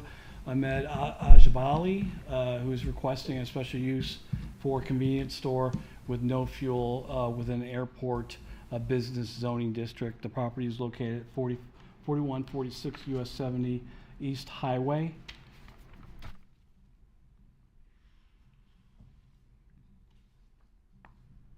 This is messing with my fluff. Again, nothing. Bishop Al-Jabali is again requesting a fuel a convenience store with no fuel in an airport business zoning district. The comprehensive land use plan has identified this property as being suitable for commercial endeavors. Again, the applicant is requesting a convenience store with no fuel. The applicant is requesting to use an existing structure located on the property considered for approval at 4146 US 70 East Highway for retail sales of tobacco products. That is a typo. It is a retail sales with 10% of tobacco products. The existing site has access from US 70. It meets required parking standards and served by city water and sewer. City of Goldsboro Unified Development Ordinance Article 5.4 Table of Permitted Uses allows for convenience stores with no fuel within the airport zoning district with a valid special use permit. Mr. Helmer, before you leave there, you said something about 10%. Yeah, so there's a typo in the report here. Essentially, the applicant is requesting a convenience store with no fuel. He has provided additional information to the board to show that he is less than 10% of the products that he will be selling will be related to tobacco. So that's where my confusion there. So he'd be selling groceries, no alcohol. I don't have the list in front of me, but there was a range of products. The applicant's here. He'll be glad to tell you exactly what the products will be, but it'll be typical items you'd find in a convenience store. In your packet is the property of the map. Again, it's 4146 East US Highway 70. It's surrounded by existing commercial properties within an airport business zoning district.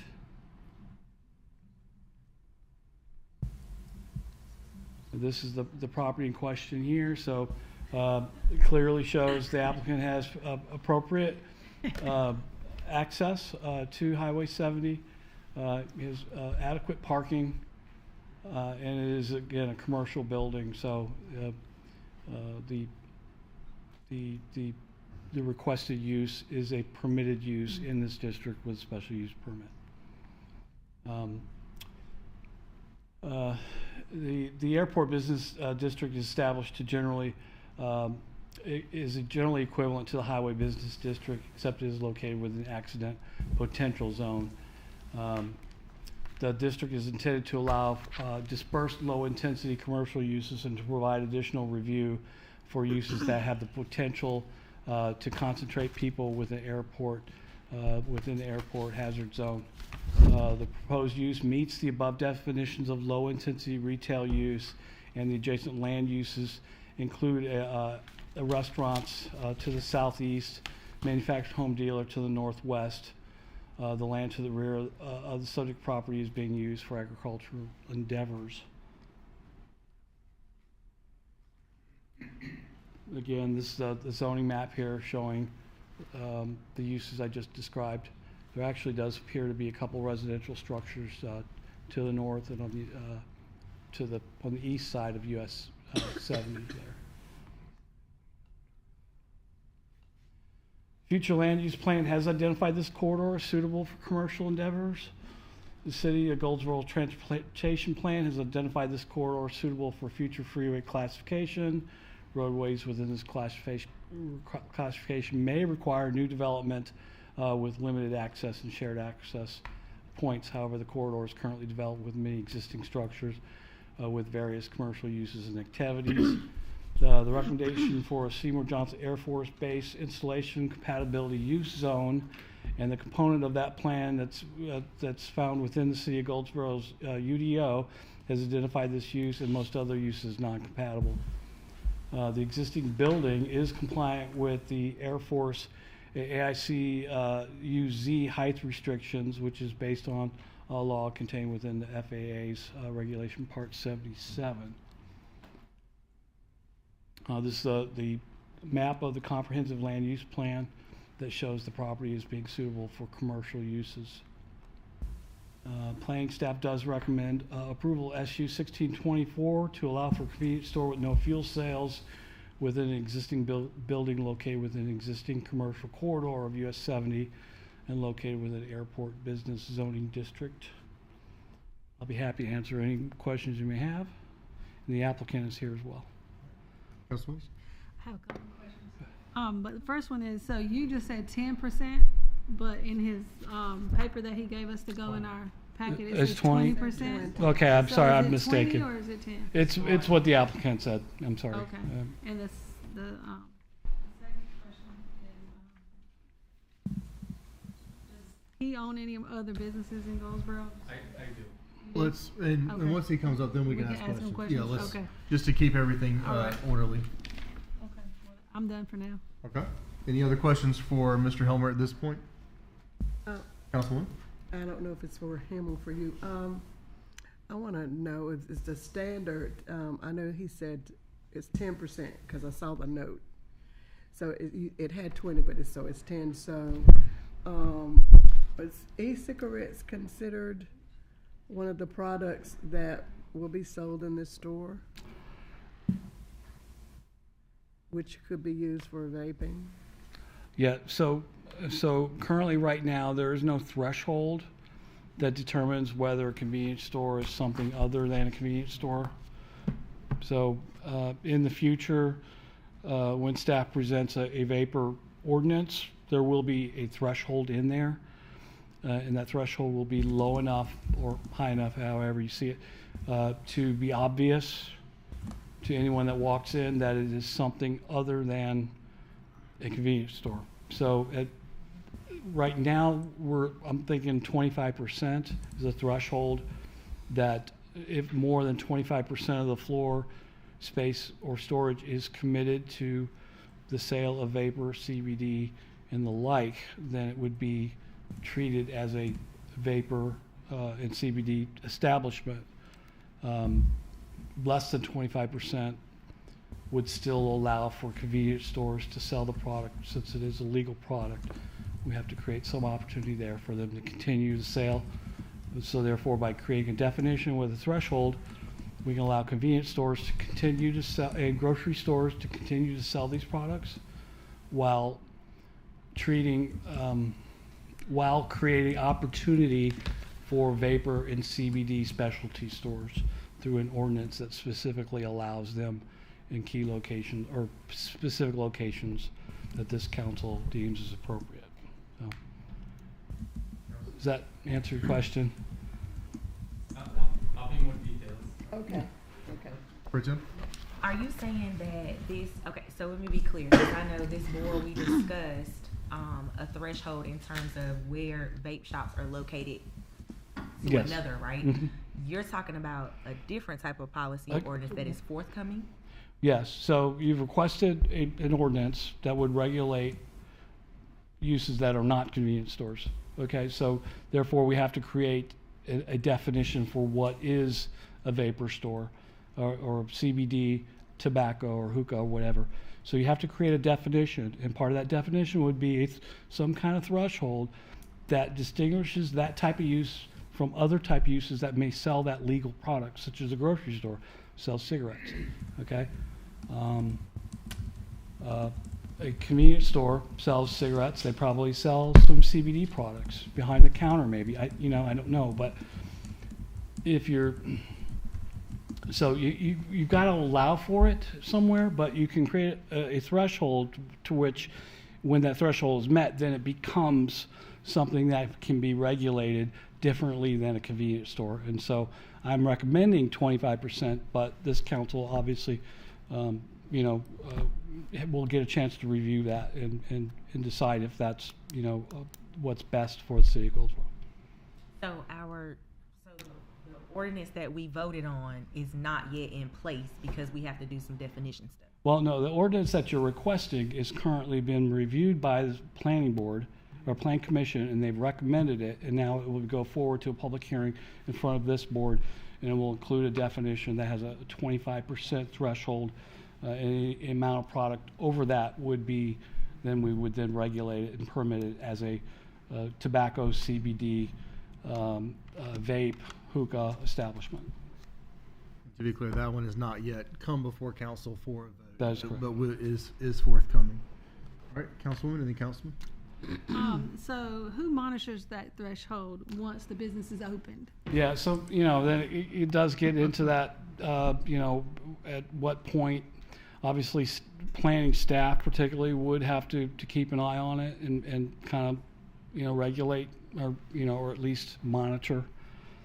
So there's some additional responsibility being placed on staff for this, but that's fine. So you're saying as of right now, any convenience store in Goldsboro, there's no threshold that's being monitored? No, they're not currently. But if we go into what we think is a convenience store and over 25% of their product is vape, tobacco, the combination of vapor, tobacco, CBD, and paraphernalia and accessories. If it's more than 25%, then they are operating outside of what the Unified Development Ordinance allows for. Once that threshold goes into place, planning is going to have someone that's going to monitor those things? Yeah, typical zoning enforcement, or somebody walks in and if somebody files a complaint or something, then we'll immediately investigate. Yeah. But to be clear, stuff like that, when you do things, you have non-conforming entities that will be out there. And this will not affect any of those non-conforming entities. It would be for entities going forward. This property would be considered a non-conforming. If he gets approved tonight, then he would be approved underneath the current guidelines. He would be. All right, But I would point out that the applicant is saying that he's going to be below any kind of threshold that that is currently being proposed, and he's stating that he is going to be a convenience store, and he provided you with a list of products that he'll be selling. Councilman, the floor is yours, and then if it's okay, I would like to move to the applicant. And then the assumption would be that once the council has brought to it and we approve a new ordinance to regulate the vape establishments, then this particular business would not be non-conforming unless they were above that threshold. In other words, any business in town, whether it's a grocery store, convenience store, whatever, Correct. just because they sell that product would not make them non-conforming. What would make them non-conforming is if someone goes in to inspect and they've exceeded the threshold and they were operating under a business permit for a convenience store, and you go in and there's nothing but vape products in there. Exactly. So after the ordinance is in place, all the existing uses are grandfathered. All the existing vape shops are grandfathered in. But if a convenience store suddenly becomes a vape store, then they would have, after the ordinance is adopted, they then would be required to come into compliance with that. This particular applicant is making an application for a convenience store, and as the applicant is stating, his sales of those items are not going to exceed 20% of his, so he would never be non-conforming based on what we think that your recommendation is going to be for yes, okay. Unless he was to start as a convenience store, we adopt an ordinance that says 25%, and then after that fact, he increases his inventory. Then he's like all the other convenience stores. If they're over 25%, then they're. Has the planning commission approved that new? Yes, they've. Okay, so they've it's just got to yeah. come to us after in a public hearing? Yes, sir. Okay. Would this particular special use permit, if we approve it, conditioned upon the 20% threshold agreed upon, then doesn't that make everything else moot? I would think so. If he's has a special use for a convenience store with no fuel. But can you tie the 20% to it? I think that might be reasonable, a reasonable condition. Okay. Yeah, I mean.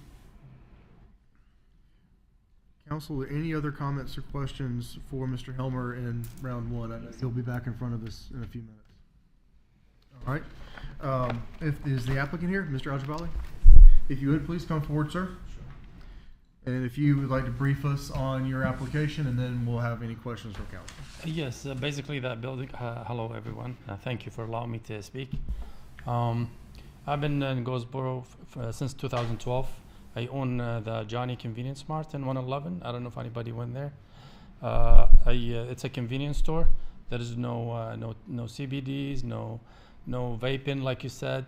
What vaping happened is the biggest companies, like a biggest tobacco company, like Philip Morris, which is concerned Marlboro, and RJ Renault, which is Newports, and all these products. They require us to have some kind of vaping. So if we don't have it, they cancel the contract. So even if you don't have it, they make you have it because they want to compete with everybody else. So we have it, but with the limits, like what we have to have. Because as a convenience mart is, you wanna you bring drinks, lottery, groceries like chips and all these products to be convenience for people around you, either business or residents or anybody. So this is my type of business that I'm having, and I've been there since 2012. It's within Goldsboro County. Never had any problem, never have any tickets, no selling minors with all these years. Very cooperative with the law, going with all the rules. We never have any problem. So that building that I bought for Mr. Howard, it was like a year ago, and I haven't used it for anything.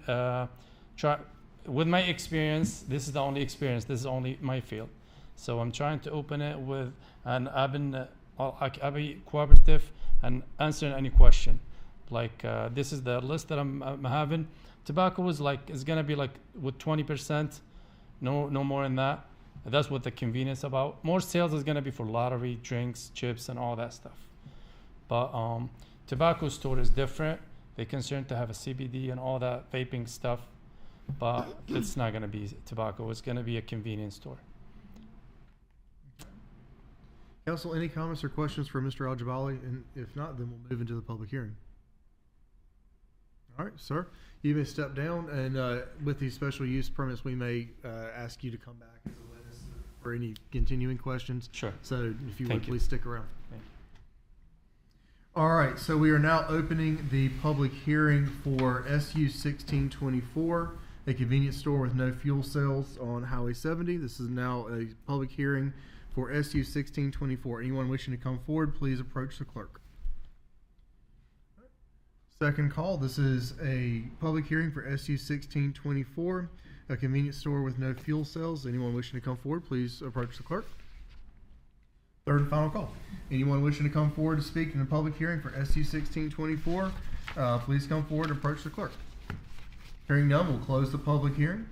Mr. Helmer, if you'd come back forward, council, if there's any questions for Mr. Helmer or Mr. Ajabali, we can try and address those. Council, any comments or questions at this point? All right, hearing none. The public hearing having already been closed, there is a 4-motion test that we will need to proceed down. Mr. Helmer, you can have a seat, I believe. Is there any...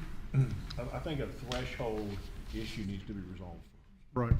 So I think from the application before, he applied to have a vape shop. Right. At that location. He's going to sell tobacco products and or, I'm assuming his testimony was, I may ask this to clarify, e-cigarettes or vape, but none of that was going to be greater than 20% of his total sales. Okay. So evidence you consider is what's before you tonight. But the second issue, the threshold I'm asking you to consider first and to vote on and discuss is whether or not this application is substantially different than the prior application. Because if you have a quasi-judicial hearing, maybe we've discussed this before, once it's decided, it can't come back. So for this particular location, you decided before, no, we're not going to allow you to have a special use permit for a vape shop there. So that applicant can't come back at that location seeking that again. Okay? But he's come back and said, I want to put a convenience store and up to 20% of my sales is going to be tobacco or vape. You have to decide as a council if you feel like that's substantially different than his prior application. If you find that it is substantially different, then you go to the 4-part test. If you vote, and I want you to do a motion and a vote on the record. So if you vote and say this is not substantially different, then what you're saying is this has been decided and it can't be voted on again because it's been decided before, because we find this application not to be substantially different than the prior application. If you have questions about trying to make that determination, you're still welcome, in my opinion, to solicit testimony from either him or from Mr. Hillman. I'm glad you brought that up, because I was operating sort of under the presumption that it was different as the fact that it came forward to us. But I absolutely agree that we need to put that on the record because we have to establish precedent. This is the first time with the updated special use permit process that this or any other previous council will have taken this process of formally declaring yes, something is substantially different, or no, something is not substantially different. So this is a precedent setting moment that we do need to make sure that we work through appropriately. And I appreciate you catching that and kind of pointing us back in the right direction. I see your hand going up, sir. I have a question for Okay. the attorney, if that's Go ahead. in order. Good. I hadn't thought about that issue. So because it didn't cross my mind that there was a possibility that this wasn't substantially different because it was vape only before, convenience store now. So to me, that is substantially different. But can we, or can I, as the elected official, ask you as our attorney what your opinion is of whether or not this is substantially different? Because I thought it was. Well, again, you're the fact finders. You're the judge. You decided. I have to defend that decision if it were to be challenged. From a case law perspective, I give an example, I think which would be sort of in line with what we've discussed before. You had a convenience store come before you before, and then it came back as a conditional zoning. It did not come back as a special use because they had been decided. But it was because it was the same use. A case law example would be, for instance, a applicant wanted to get a special use permit to put up an antenna for cell phone towers at a location. Because of the height that council in that particular city said, that's too tall. We think it's going to interfere with air traffic, et cetera, and be a potential hazard. The applicant came back later and said, okay, I'm going to make it 500 feet shorter. Okay, instead of being 1,500 feet, now I'm going to make it 1,000 feet. The question was that substantially different? Well, the court said, no, because your concerns were still the same. Or should have been the same about the height because of air traffic. So the court said that was not substantially different. That's about the only case I can think of that has some similarity to the discussion today, because the discussion today is 100% vape sales versus 20%. At the end of the day, the issue would be if someone were to challenge the issuance of the special use permit or not challenge it, but it also is setting precedent in consideration. But I think as long as the facts are there to support whichever decision it is, Councilmember Boyette arguing saying he's applied as a convenience store. He has said only up to 20% is going to be tobacco and vape. You find that to be substantially different. That's your argument, substantially different. Okay? That's the question that y'all have to decide as a council. Do you think that that is, in fact, substantially different so that it is not the same use, because now 80% of the sales is not vape or tobacco? Okay. I can't tell you what the court would have done with the tower, but had the tower been 50 feet versus 1,500 feet, they probably would have said that was substantially different because the height is well below any level where it could interfere with air traffic. Okay, but I can't, I'm only conjecture in that point. You should run for office. No, thank you. Expect an answer, but I don't really have an answer. But I get it. But when he came to us the first time, it did not say grocery items, soda, juices, candy, lottery, and tobacco products. Right. He said vape shop. It did not contain these other things. Well, And another thing to take in consideration is we have no regulations in place right now. so procedurally, Mayor, Let's- procedurally, do we need to have a vote on that before we move forward Yes. with the, that's how Yeah, that's gonna that's work? exactly- Okay. That's my recommendation. Okay. And Councilwoman and then Councilwoman. My question is, since we don't have that ordinance or threshold in place yet, if some of us have reservations about the threshold, can we table this and then come back after we've done that? After we've put in place the stuff that we're currently working on, getting in place and planning, so that way we'll feel better about it, because that way if say for example, we go in there and we see that he has more than the threshold amount, then we know that something can be done about it, but as of right now, it would be grandfathered in. Well, I think you have an issue with that because he applied at the time when the regulations were what they are now, cannot so. hear you, Matt. I said that his application came in prior to any amendment, so we have to face value his application on what the ordinance is today. And we can't hold it and then change it on him. That's. Wait, no, can we not add conditions? You can add conditions. Right. But you can't put off the hearing. Right, but we could add the Yeah. condition now that he go within what is applied, which is 20%. Yeah, you Right. can ask So him we, to do so we that. can effectively accomplish what would be accomplished if we were, just putting that on the table. All right, and Councilwoman, and then I'll come back to Councilwoman and then Councilwoman. No, I just said vaping is vaping, but I wasn't, Fair. Councilwoman? That was gonna be my recommendation, that if we put a condition on it, 20% is lower than even the threshold we're gonna come up with. So that would be just a recommendation to go ahead and put the condition on it as well. Councilman? And I was just simply going to make the comment again that in my mind that it is a different use because of the nature of the request. But if we need to vote on that, then that solves that So issue. I'll need to make a motion and go through the voting on that before you go to the four factors. I do think we need to make a motion because, it's very clear that I'm against vaping, but he did add groceries in there, so that's a factor. Councilwoman, and then Councilwoman and Pro Tem. And I just want to put it on the record that I do know, I am familiar with the store that he runs now, and I've never seen them have a problem, so I would respect that he would follow the rules. Councilwoman and then Pro Tem. No, I was gonna make a motion. Oh. That's why I had raised my hand, make a motion. If we can pause on that just for 1 second, let Pro Tem speak, and then we'll call for the motion.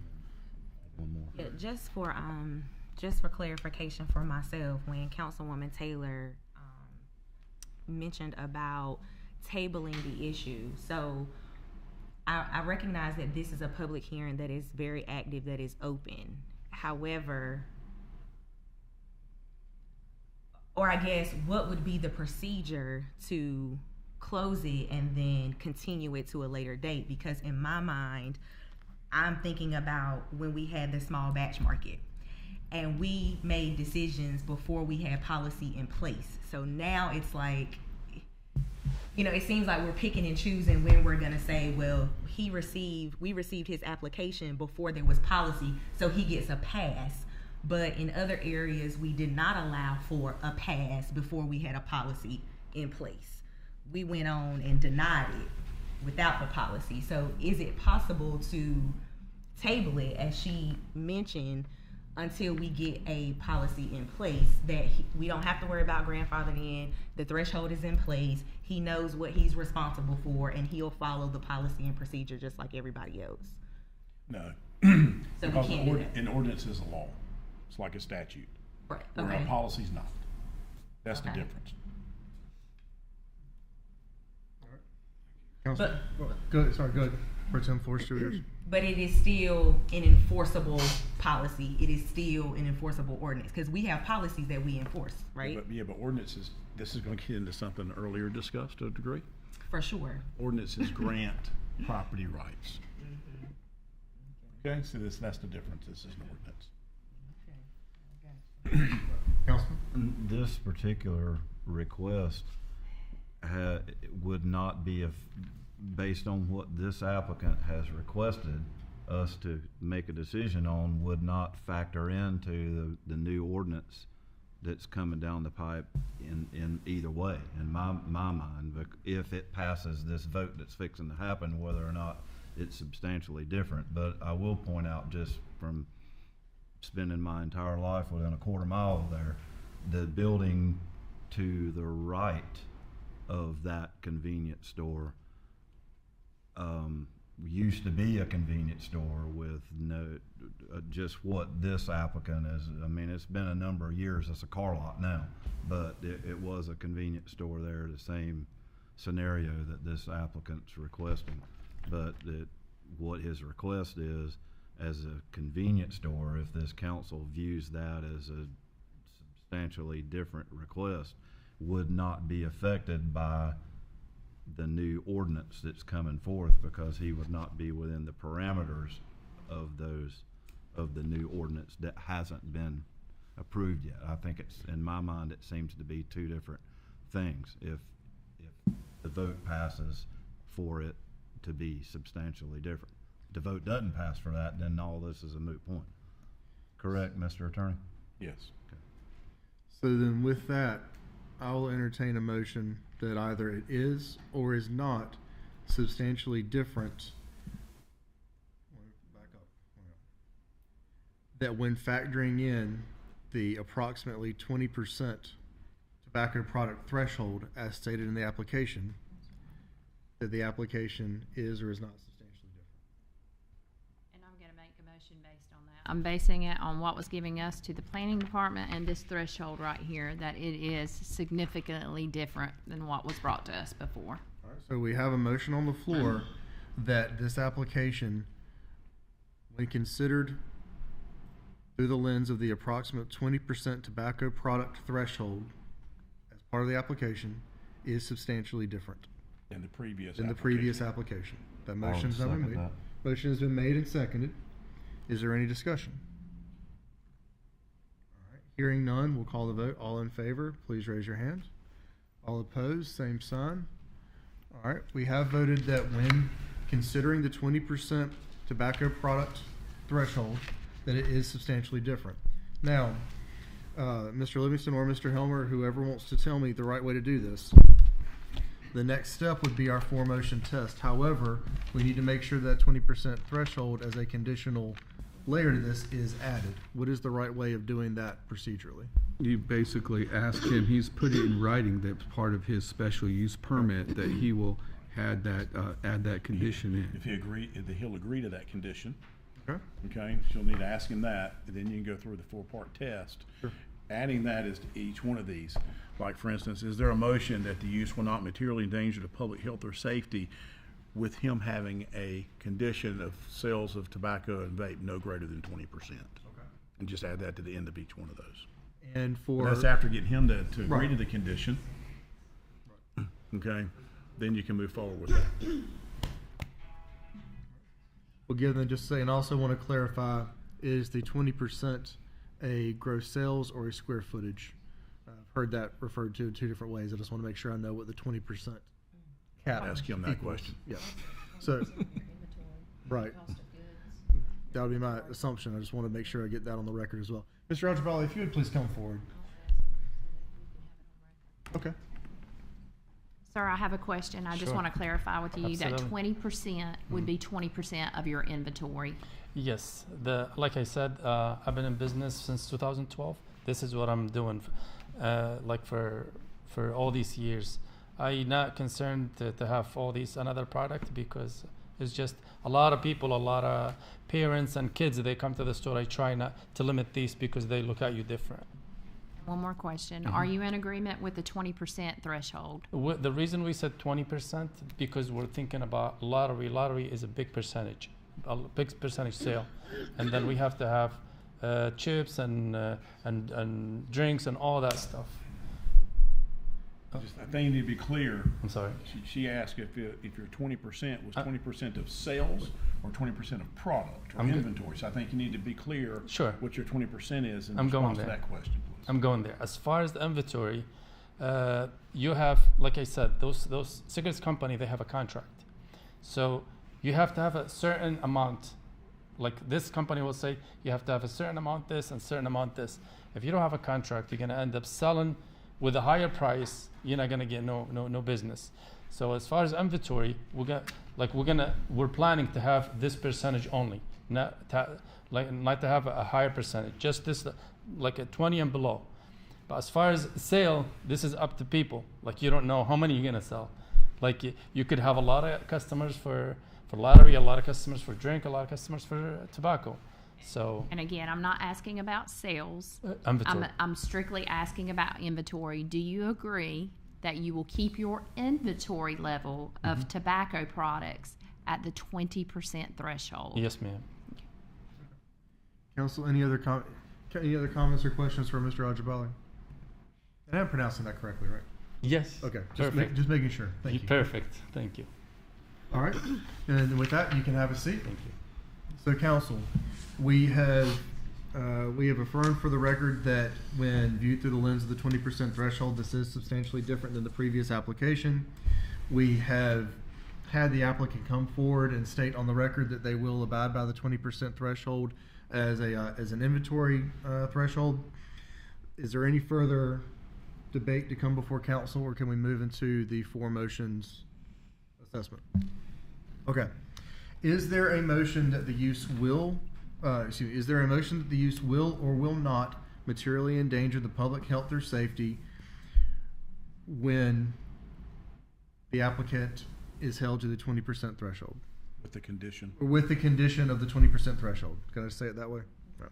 So is there a motion that the use will not materially endanger the public health or safety with the condition of the 20% inventory threshold? I make a motion that the use will not materially endanger the public health or safety based on the 20% threshold. All right. Motion's been made. Is there a second? Second. All right. Motion's been made and properly seconded. Is there any discussion? Hearing none, we'll call the vote. All in favor, please raise your hands. All opposed, same sign. All right.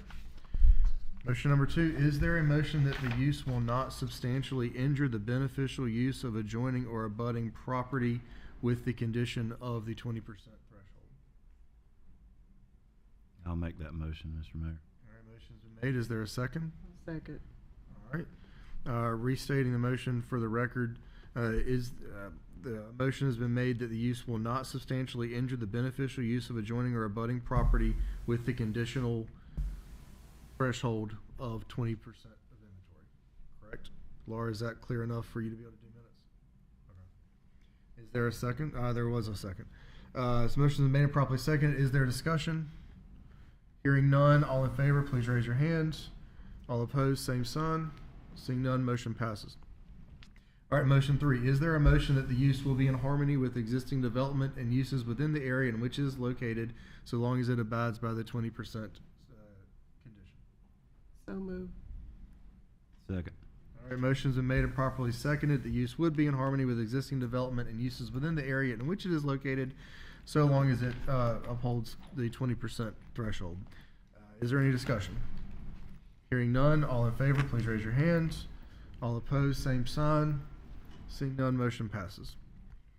All right, and lastly, is there a motion that the use will be in general conformity with the City of Goldsboro Comprehensive Land Use Plan, so long as they abide by the 20% threshold condition? I make a motion that it will be in general conformity. All right. Second. All right, motion's been made and seconded, restating just for the record that the use would be in general conformity with the City of Goldsboro Comprehensive Land Use Plan, so long as the condition of 20% threshold is maintained. Correct? Correct. All right. Is there any discussion? Hearing none, all in favor, please raise your hands. All opposed, same sign. Seeing none, motion passes. All right, SU 1624 is granted.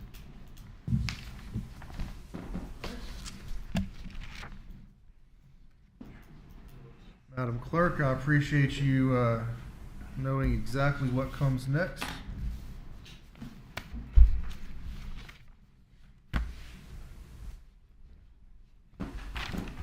All right, we'll open the public comment period. Madam Clerk, please proceed when you're ready. Our first speaker is Carl Martin.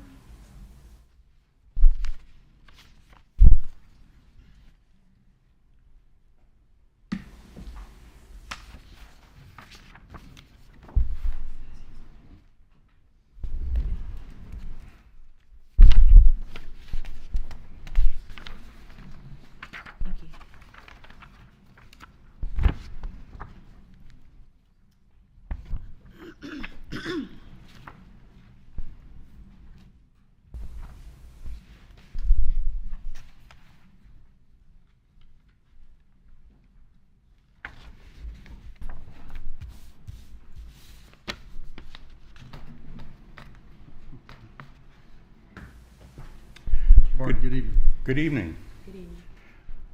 On the city's website, there is the following statement under the Stormwater Stakeholder Committee section. The purpose of the stakeholder group is to review the work stormwater maintenance performed by the city staff and determine if the city should be doing more. If the group feels that the city should be offering more to the citizens, the group will then make a recommendation to City Council to the appropriate level of service and a means to fund it. It is the city's goal to have every district represented with no more than 15 members total. Meetings will be monthly and will be dictated by members' schedules. If interested, please apply. Thank you. Earlier this evening, I submitted my application for membership to the Goldsboro Stormwater Stakeholder Committee. I tried to complete the process online, but Stormwater Stakeholder Committee is not listed as an advisory committee option. Therefore, I and anyone else who would like to apply must now manually complete and submit their application. Here are 3 recommendations. It would help in getting persons to apply for membership if the Stormwater Stakeholder Committee application process is automated, just like the other available city advisory committee boards and commissions. It would also be helpful if the information on the membership, meetings, establishment, and purpose of the Stormwater Stakeholder Committee is included with the information on the city website about all of the other established city boards and commissions. It would also be very helpful if the established Goldsboro Stormwater Stakeholder Committee is codified in the city ordinance, along with all the other specific boards and committees. Thank you for your time and consideration on my application and recommendations. Thank you, sir. Our next speaker is Liz Brownstead.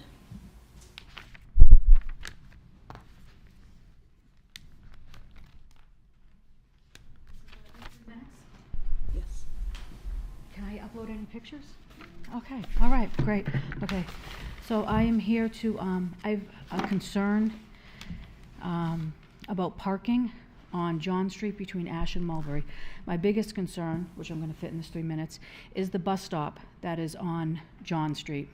So I live at 201 East Mulberry, that's the Dorch Bazell house, and the bus stop is right in front of my house, so I see this every day. There's a bus stop there. It doesn't say no parking. There are no lined parking spots, and it is not striped out. So people park there all the time. And this is the yellow route that goes to the hospital, and that bus route runs it ends at 6:30 or 7 at night.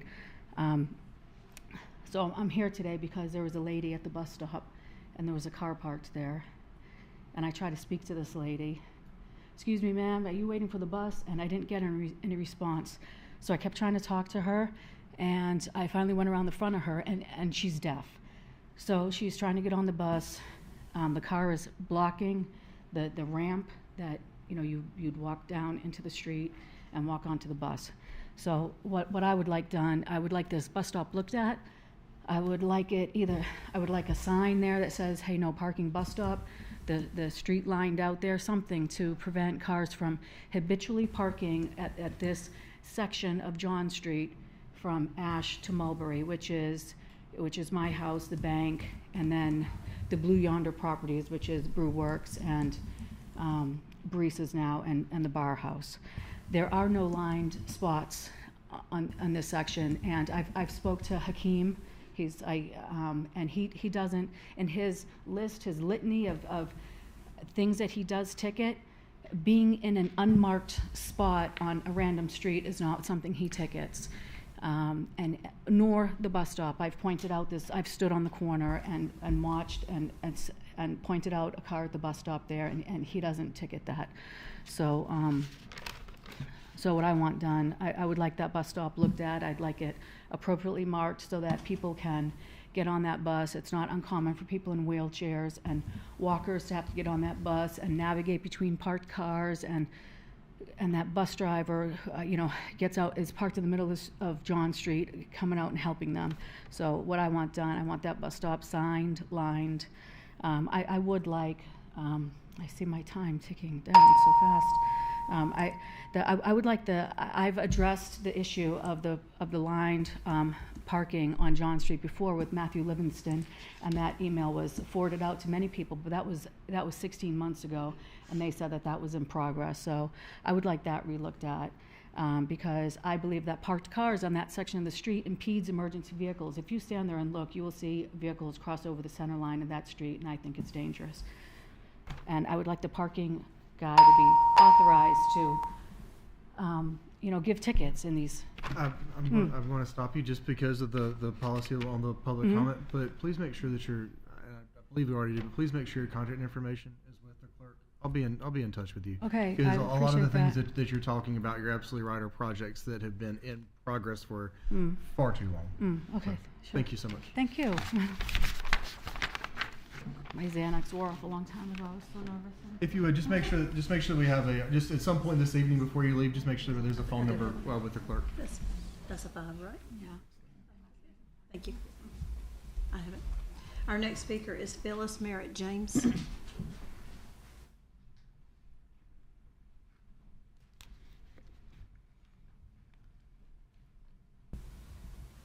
Good evening. Good to see you all. Just here to speak briefly on the 2050 MTP and bicycle pedestrian greenway plans. I did listen with Ernest with the presentation today. And again, I would like to make sure we think about those areas that are blighted, that are unacceptable, inaccessible and those that are in underserved areas. When you're thinking about pedestrian walks and bikeways from Elm Street, the 117 end, all the way to the base. So don't start in the nice section. Make it where those people that have health disparities, that really need to get out and exercise and walk, and needs more safe avenues to be able to get from point A to point B, that's looked into. Also, when you're looking at Wayne Memorial Drive, look from Herman Street, Elm Street, all the way to Herman to Wayne Memorial Drive for those areas. And definitely I agree, Royal Avenue, dangerous, dangerous. There are no little sideways for anybody to walk. And there's a lot of people that don't have access to cars. They may not have access to a bike. If they have a bike, they're still trying to ride and they get hit. So looking at all those things, make sure, I know you're looking for areas that have businesses, areas that have grocery stores. When I was growing up, lived in West Haven, we had A&P. It's a food desert now. You don't have that. I know we're planning for the West Oak subdivision or West Oak area and improvements. So have them calculate what is to come when they're looking at grading for stuff.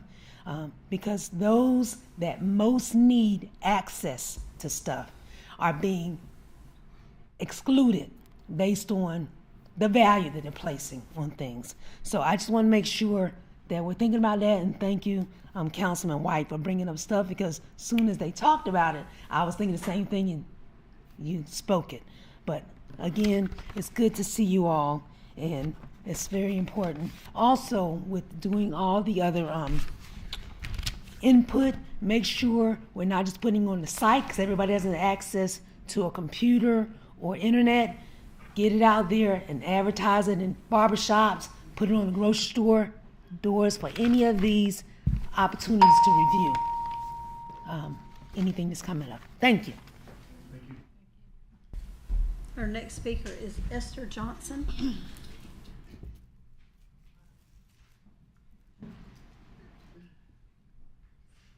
Good afternoon. Good evening. Good evening. Been a long time. My name is Esther Johnson, and my comments are to each of you.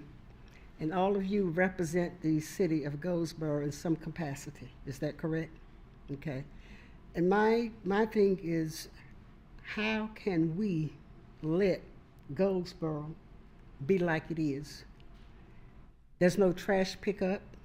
You have debris that's been out there for 3 to 6 weeks. Debris and limbs, branches. We shouldn't let that happen. And if you let that happen, you are the reason why Goldsboro is the way it is with crime. It's a dump. We're all responsible. You all represent every citizen in Goldsboro. We could do better. Say something, do something. Say something, say something. And I'm sure that you guys have a communication with the sanitation department. There's no reason you can tell me that you always have a vehicle that's broken down. No. Maintenance department should maintain the equipment so that when something happens, you can get a new vehicle, or that vehicle is being maintained so that this does not happen. We're looking for rate increases on what we're paying. I don't mind, but I want to get what I'm paying for. When I first moved to my house in '86, it was not in the city limits. But since then, 3 years after I moved there, we were annexed into the city limits. I don't mind paying the taxes, but I want to get what I'm paying for. You're getting pay increases, rate increases, whatever. Consider the man that's cleaning up the city. Thank you. That was our last speaker, Mayor. Then we'll close the public comment period.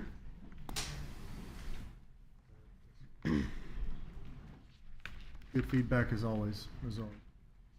All right, Mr. Livingston, if you would please take us through any remaining questions on the consent agenda items. Thank you, Mr. Mayor, members of council. For the sake of time, and I think, a lot of these ones we've gone over, I'm just going to ask the council if they have any questions on the consent agenda with any of the items listed. They're fairly routine in nature, and most of them we've talked about tonight already. I do have one question. On item number T, the memorandum of understanding with the North Carolina Department of Commerce, I just want to make sure for clarity that the cost to us is just mileage on that. That is correct. Yes, ma'am.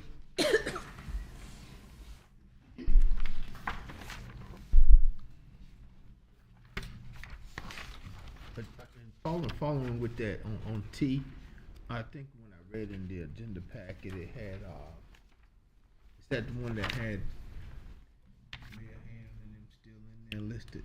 Yeah, that was the previous plan, the previous committee there. And then they had a team, they had an actual team that was listed with Bishop, the Archbishop on it. Yeah, they would do all that stuff, so they haven't done it yet, but they would list new people, or they would seek new people for that. So that this is just an example of what they've done before. All right. Just a comment to Councilman White's point. I think it is the application that the public uses for boards and commissions. That form needs to be updated as well. It still has old council member and mayor and stuff on it. It just made my light bulb pop on about that. Is that what you were talking about? Tim? One quick question for Madam Clerk. Thank you for highlighting the stuff in our boards and commissions. When it talks about term expiring, are those normally in December? Because sometimes we appoint throughout the year. So are all of these going to end in December? They will not. So the new ones will not expire until the date that's on the resolution.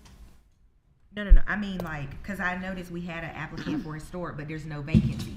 But we do have 2 people that their terms are expiring. So I was just wondering, do you know right off when it is? It just depends on when they were appointed. But I would make a public plea for applicants, if y'all will please do that. We are in desperate need of applicants for boards and commissions. Because that's what I'm looking at, the yellow, and a lot of them terms are expiring. Yes, ma'am. Am I saying that word right? Yes, ma'am. It sounds weird. Expiring, so we need to have folks that will be willing to join those boards. Yep, take it. Any other comments, questions on the consent agenda items? Again, these are things that were either presented in the budget or in previous meetings, and then this evening. So if council's pleasure, we'll entertain a motion to approve the consent agenda. So moved, Mr. Mayor. All right, Mayor, motion's been made to approve the consent agenda as presented. Is there a second? I'll make a second. All right, motion's been made and properly seconded to approve the consent agenda as presented. Madam Clerk, would you please conduct a roll call vote? Mayor Gaylor? Yes. Mayor Pro Tem Matthews? Yes. Councilwoman Jones? Yes. Councilman Boyette? Yes. Councilwoman Taylor? Yes. Councilwoman Weeks? Yes. Councilman White? Yes. All right, consent agenda passes as presented. Next, we'll move to item W, items requiring individual action. This is a report from Finance. Mr. Livingston or Ms. Gwen, if you'd like to come forward. You're right behind that monitor, and so I didn't know if you had escaped. Oh, I'm sorry. No, you're fine. You're fine. Sorry. So we have an operating budget amendment for fiscal 24-25, and the particular thing to note of this one is that the council had authorized the funding for the Chamber of Commerce in the amount of $15,000 in the FY25 budget. And so tonight I'm presenting a budget amendment to reduce the agency allocation and put $15,000 in the line item for the Chamber of Commerce. However, because of the session law 2021-191, the mayor should be excused from voting since he is an ex officio member, and so that's why we have the budget ordinance signed by the mayor pro tem. And then in addition to that $15,000 amendment, we have for the water treatment plant an appropriation of fund balance to fund the water intake structure for $44,245. The total cost was $109,872. It was part of your consent agenda. And then also the city was awarded a grant loan, which is going to be 100% forgiven through the NC Department of Environmental Quality for the PFAS treatment evaluation study for $500,000. there's a 2% grant fee that is imposed, and you cannot use grant funds to pay the grant fee. So we need to appropriate $10,000 of the utility fund balance in order to make that payment so we can start working on that grant. And the grant was part of the previous consent agenda item, so. All right, so with that, I do need a motion to excuse me from voting on item W in light of session law. So 21, moved. yeah, there you go, that one. Motion's been made. Is there a second? I'll make a second. All right, motion's been made and properly second to excuse me from voting on item W. I will step down from the dais and ask the pro tem to conduct the voting on item W. Is there any debate on the motion to excuse me? Hearing none, we'll call the vote. Do I vote on a motion to excuse me?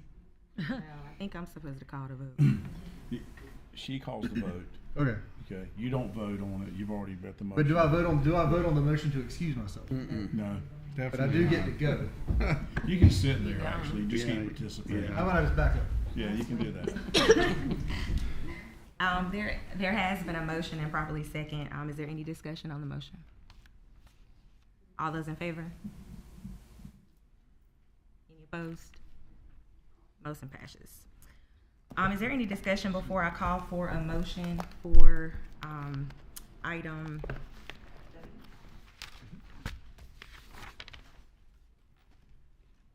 Okay, I'll now entertain a motion to adopt the attached ordinance to amend the FY 24-25 operating budget for the general fund and the utility fund. So moved. Second. Okay, we have a motion and it has been properly second. Is there any discussion? Seeing none, all those in favor? Any opposed? Motion carries. I will now entertain a motion to welcome the mayor back to the meeting. So moved. All right, we have a motion and it has been properly second. Is there any discussion on the motion? All those in favor? You almost did me. I know. Any opposed? All right, motion passes. Thank you. Thank you. I would not have overly held that against you. I get it. All right.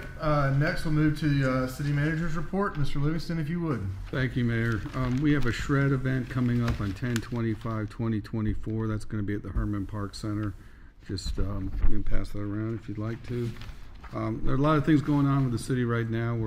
We've got a lot of different projects going on, and we're looking at ways we can track those projects better through our some project management software. We are knee deep in our CIP, which we're going ahead and getting that data together and working with our finance consultants, Davenport, to help with the analysis of what our needs are versus what kind of debt we feel comfortable carrying to address a lot of our capital needs. Thank you for agreeing on a retreat date. We're going to start planning that, and those are big high-level subject matters that we need to discuss.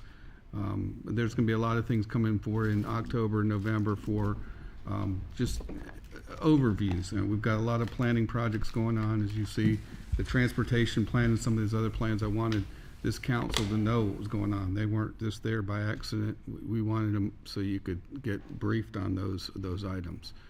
So that's all I've got, Mayor. Thank you, Mr. Livingston. Appreciate that. Next, we'll move to mayor and council member comments. It's the first meeting of our month. As is tradition, I'll begin with Councilwoman Jones. Yes, thank you.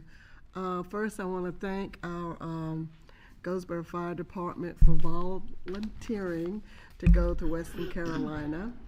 I'd also want to thank our staff. I know that we didn't have the flood that Western Carolina had, but in my district there was some flooding on Carolina and Alabama, and I want to thank the city for moving swiftly and getting out there so that the residents' automobiles were not affected. Their engines were not affected and water damage. So I want to thank you so much.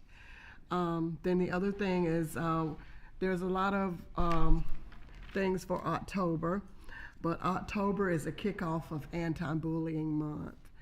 And I just want to remind you that girls aged 10 to 14 years are a higher risk of suicide due to bullying.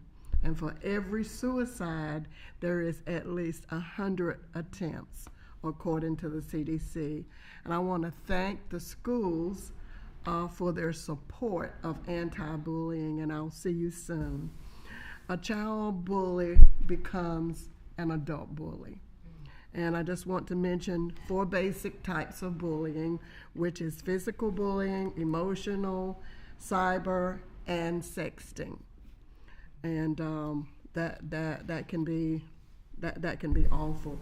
Then the second thing that I want to address is October is also Red Ribbon Month, and it's saying no to drugs. It's a campaign against drugs.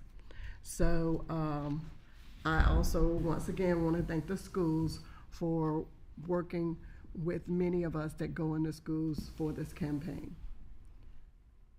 And y'all have a good evening. Thank you, Councilman. All right, a few snippets of different information. First of all, as always, I'd like to say thank you to all of our hardworking employees. You're all valued and appreciated, and this city could not run without each and every one of you, and I always like to point that out.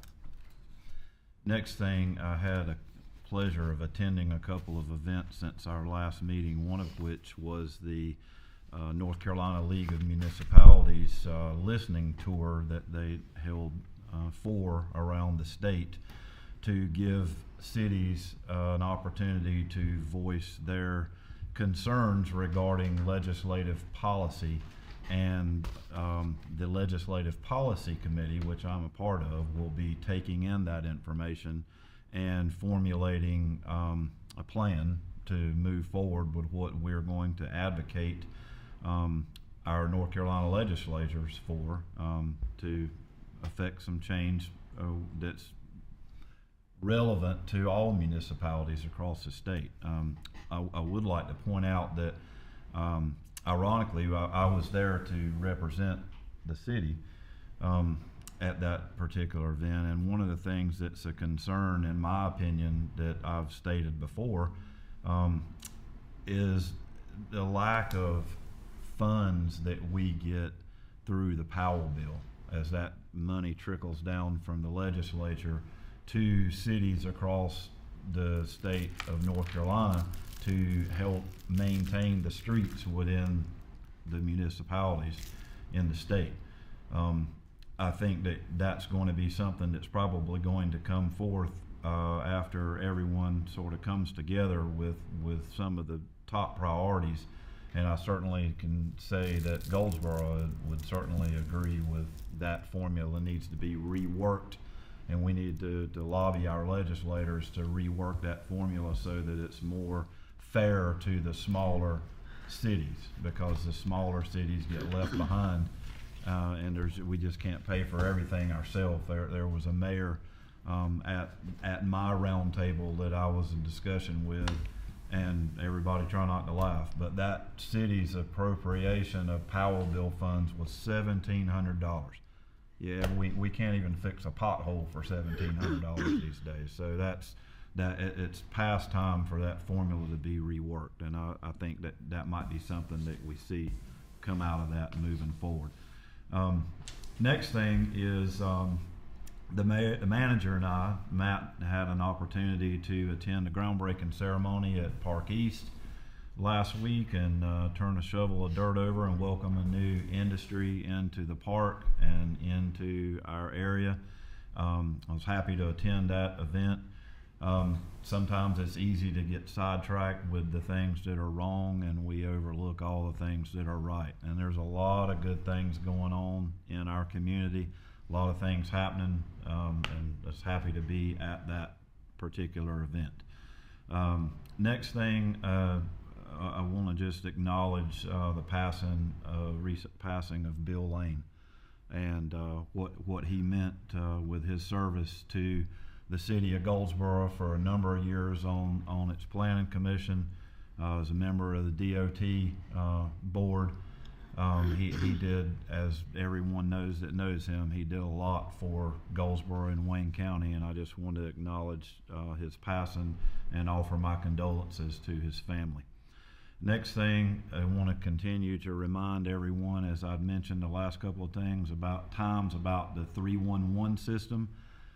Citizens are reporting to me that they are having having good luck with that system, just like I told them they would, that people are using the system, sending in their concerns, and getting a response. I even had one citizen that let me know that the response that she got was not what she wanted to hear, and I reminded her that I promised her a response. I didn't promise her that it would be absolutely what she wanted to hear regarding something she wanted the city to pay for, but she did make her concerns known, and she received a prompt response.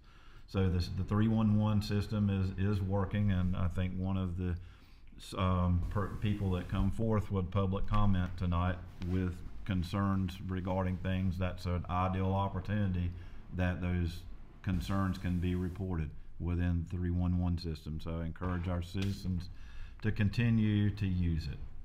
Last but not least, as Councilwoman Jones pointed out, please everyone keep the western part of our state in your thoughts and prayers with the devastation that's happened in that area. A lot of my favorite places in the country are in that area that's been affected, and it's tough going up there. I've been part of 2 or 3 different organizations sending supplies and things of that nature. I know the city has sent supplies and manpower that way. The county has, the sheriff's department has. We're all pitching in down east because we know what it's like to be in that situation. But please continue to keep western North Carolina and eastern Tennessee in your prayers, and continue to pray for the recovery of those in Florida that's been affected, and keep those that are in the path of the upcoming storm that's upon them in your prayers as well. Thank you, Mr. Mayor. That's all my comments. Thank you, sir.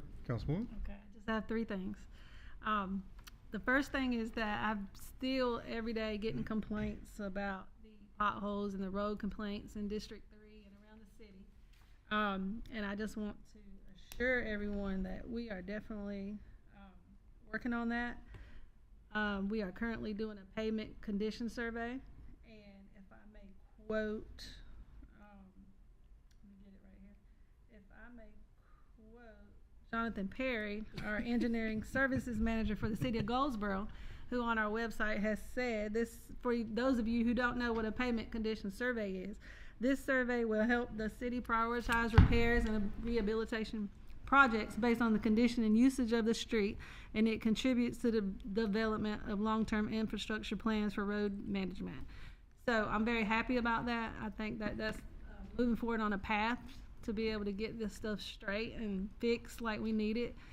Second thing is, I'm happy to announce that we've also hired a minimum housing officer, and that is going to help us get to work on this blight that we have in our neighborhoods. We have a lot of work to do, so I'm very thankful for that hire, and I'm looking forward to getting our code enforcement office back to being fully staffed and functioning well. The last thing that I have is I want to thank the Willowdale Cemetery Preservation Society for what they're doing in our cemeteries. I think it's very important that when we go out to the cemeteries and we look for our loved ones, that we are able to find them. That way we can pay our respects and our family can pay our respects.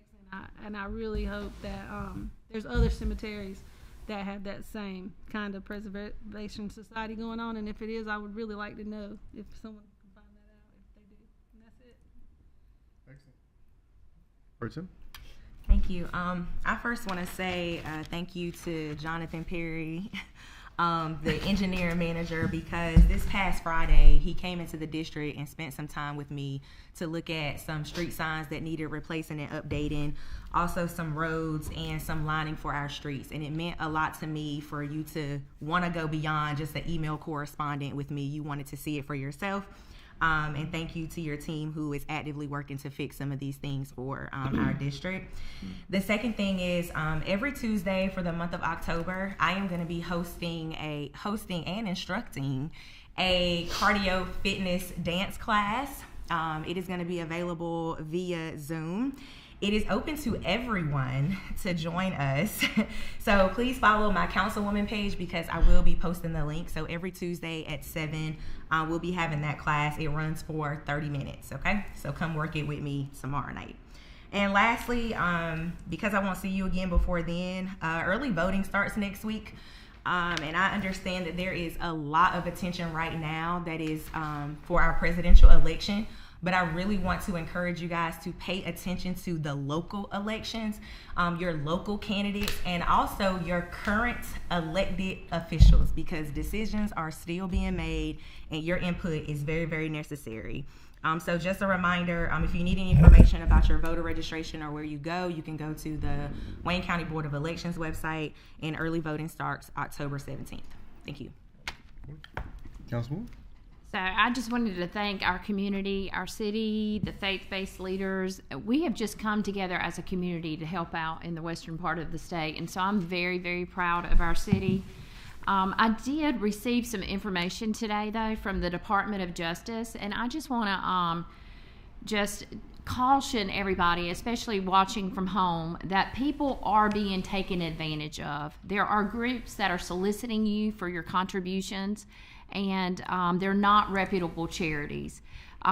In particular, do not respond to any unsolicited communications through emails, texts, and never click on links contained within those messages, because they may be targeting your personal information, your bank and your credit card account information, and other identifiers such as your date of birth and your social security. My encouragement to you is to know who you are giving your money to.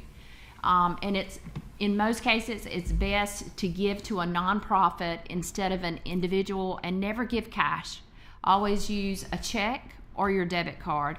And so I just want to keep our community safe and our citizens safe, and say what you are doing is making a huge impact, but compassion and zeal without wisdom can lead to a catastrophe. So I just want to make sure that you're protecting yourself as you're giving to the western part of the state. Thank you, Councilman. Thank you, Mr. Mayor.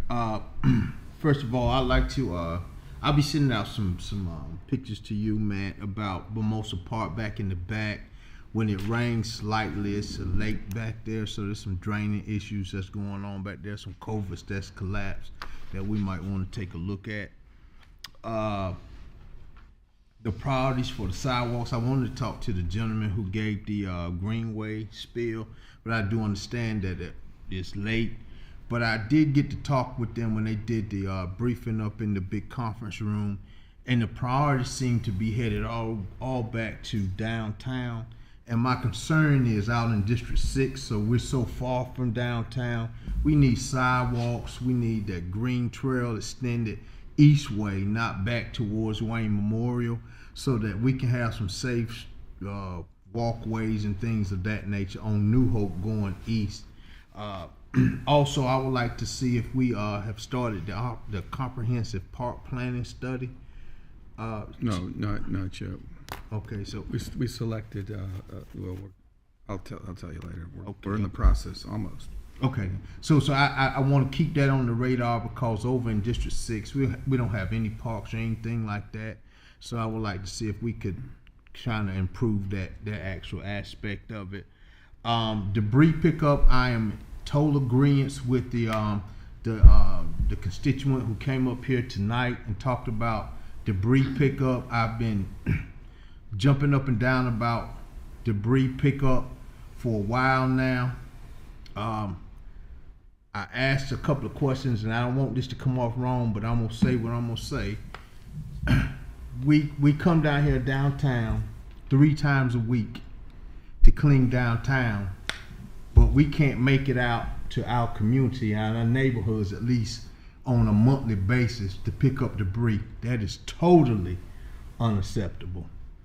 And I think that at least we owe them an explanation on a website or some literature sent out as to when the trucks are broke down and when we're not going to be able to come out to pick up debris.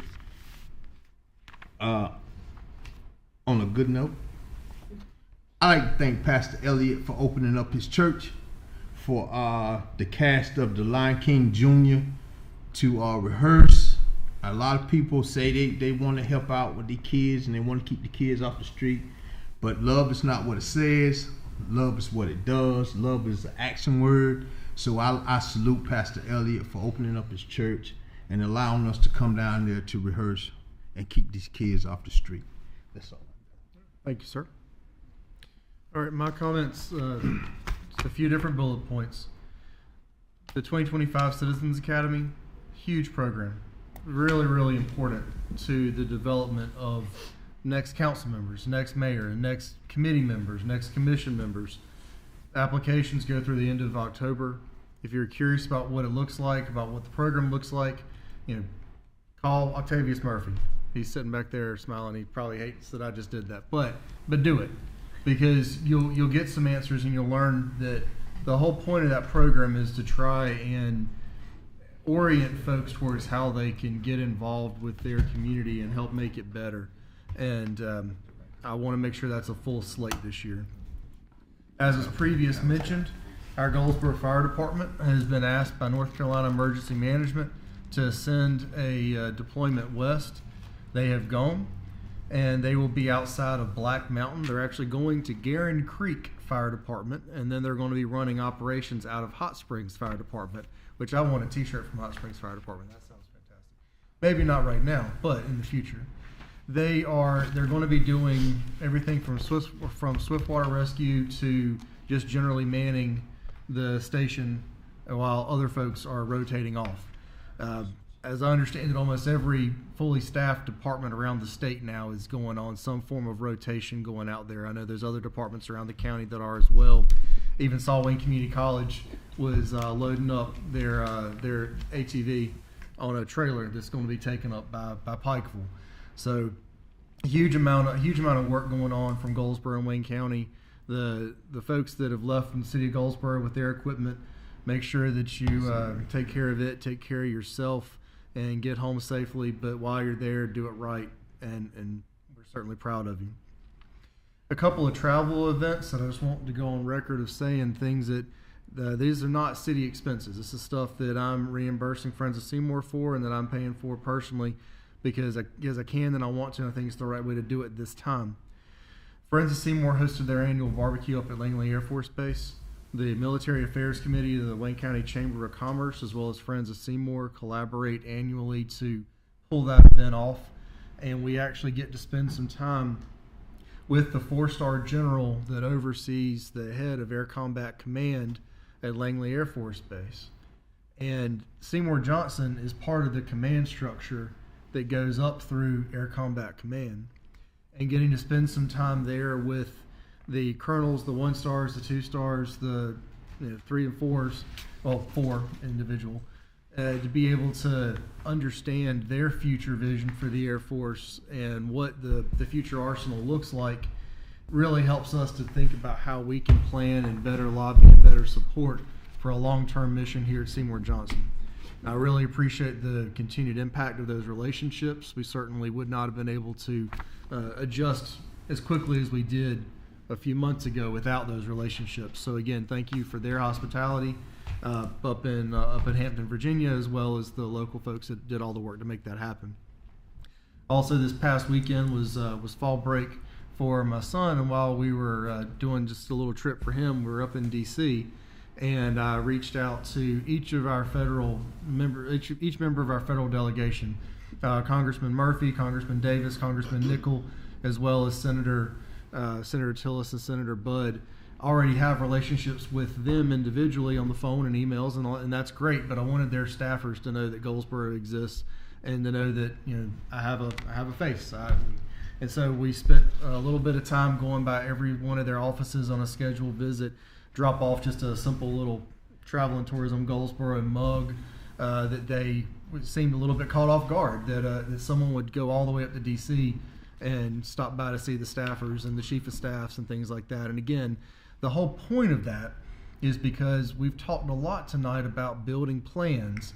And as your mayor, I want to help go out and get the money to see those plans become reality. And the DCIP, Defense Community Infrastructure grants, and I know I got that acronym wrong, but y'all can fact check me later on. But the DCIP grants and CDBG grants and the congressional community-directed funding things that we've been able to get, I just want to make sure that we're always at the front of the line for having our requests reviewed and honored to the extent that they can. Lastly, As Pro Tem Matthews mentioned, early voting begins here very soon.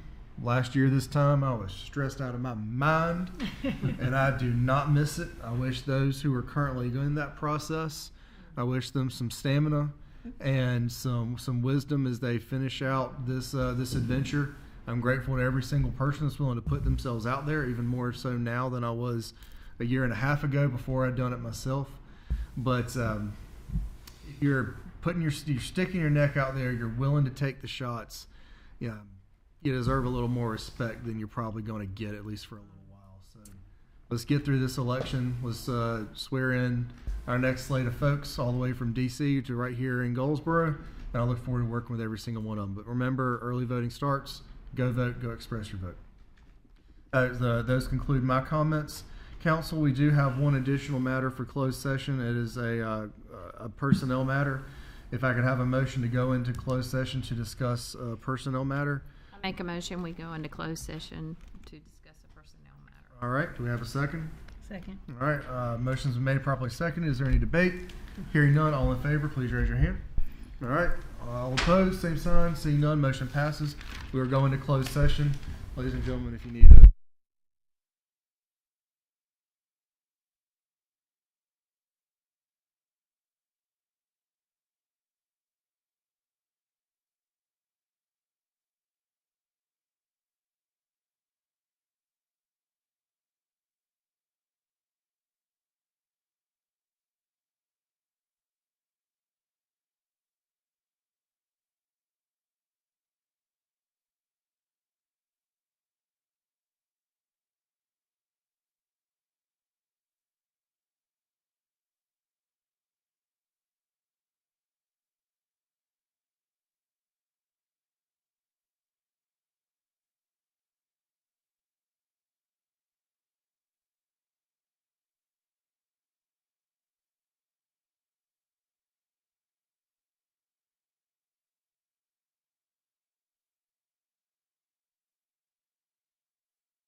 get better down There he is. Now we're back on. Ladies and gentlemen, seeing nothing I'm gonna for be talking nothing remaining. Are we back on? Yeah, we're back on. We got a video. Seeing nothing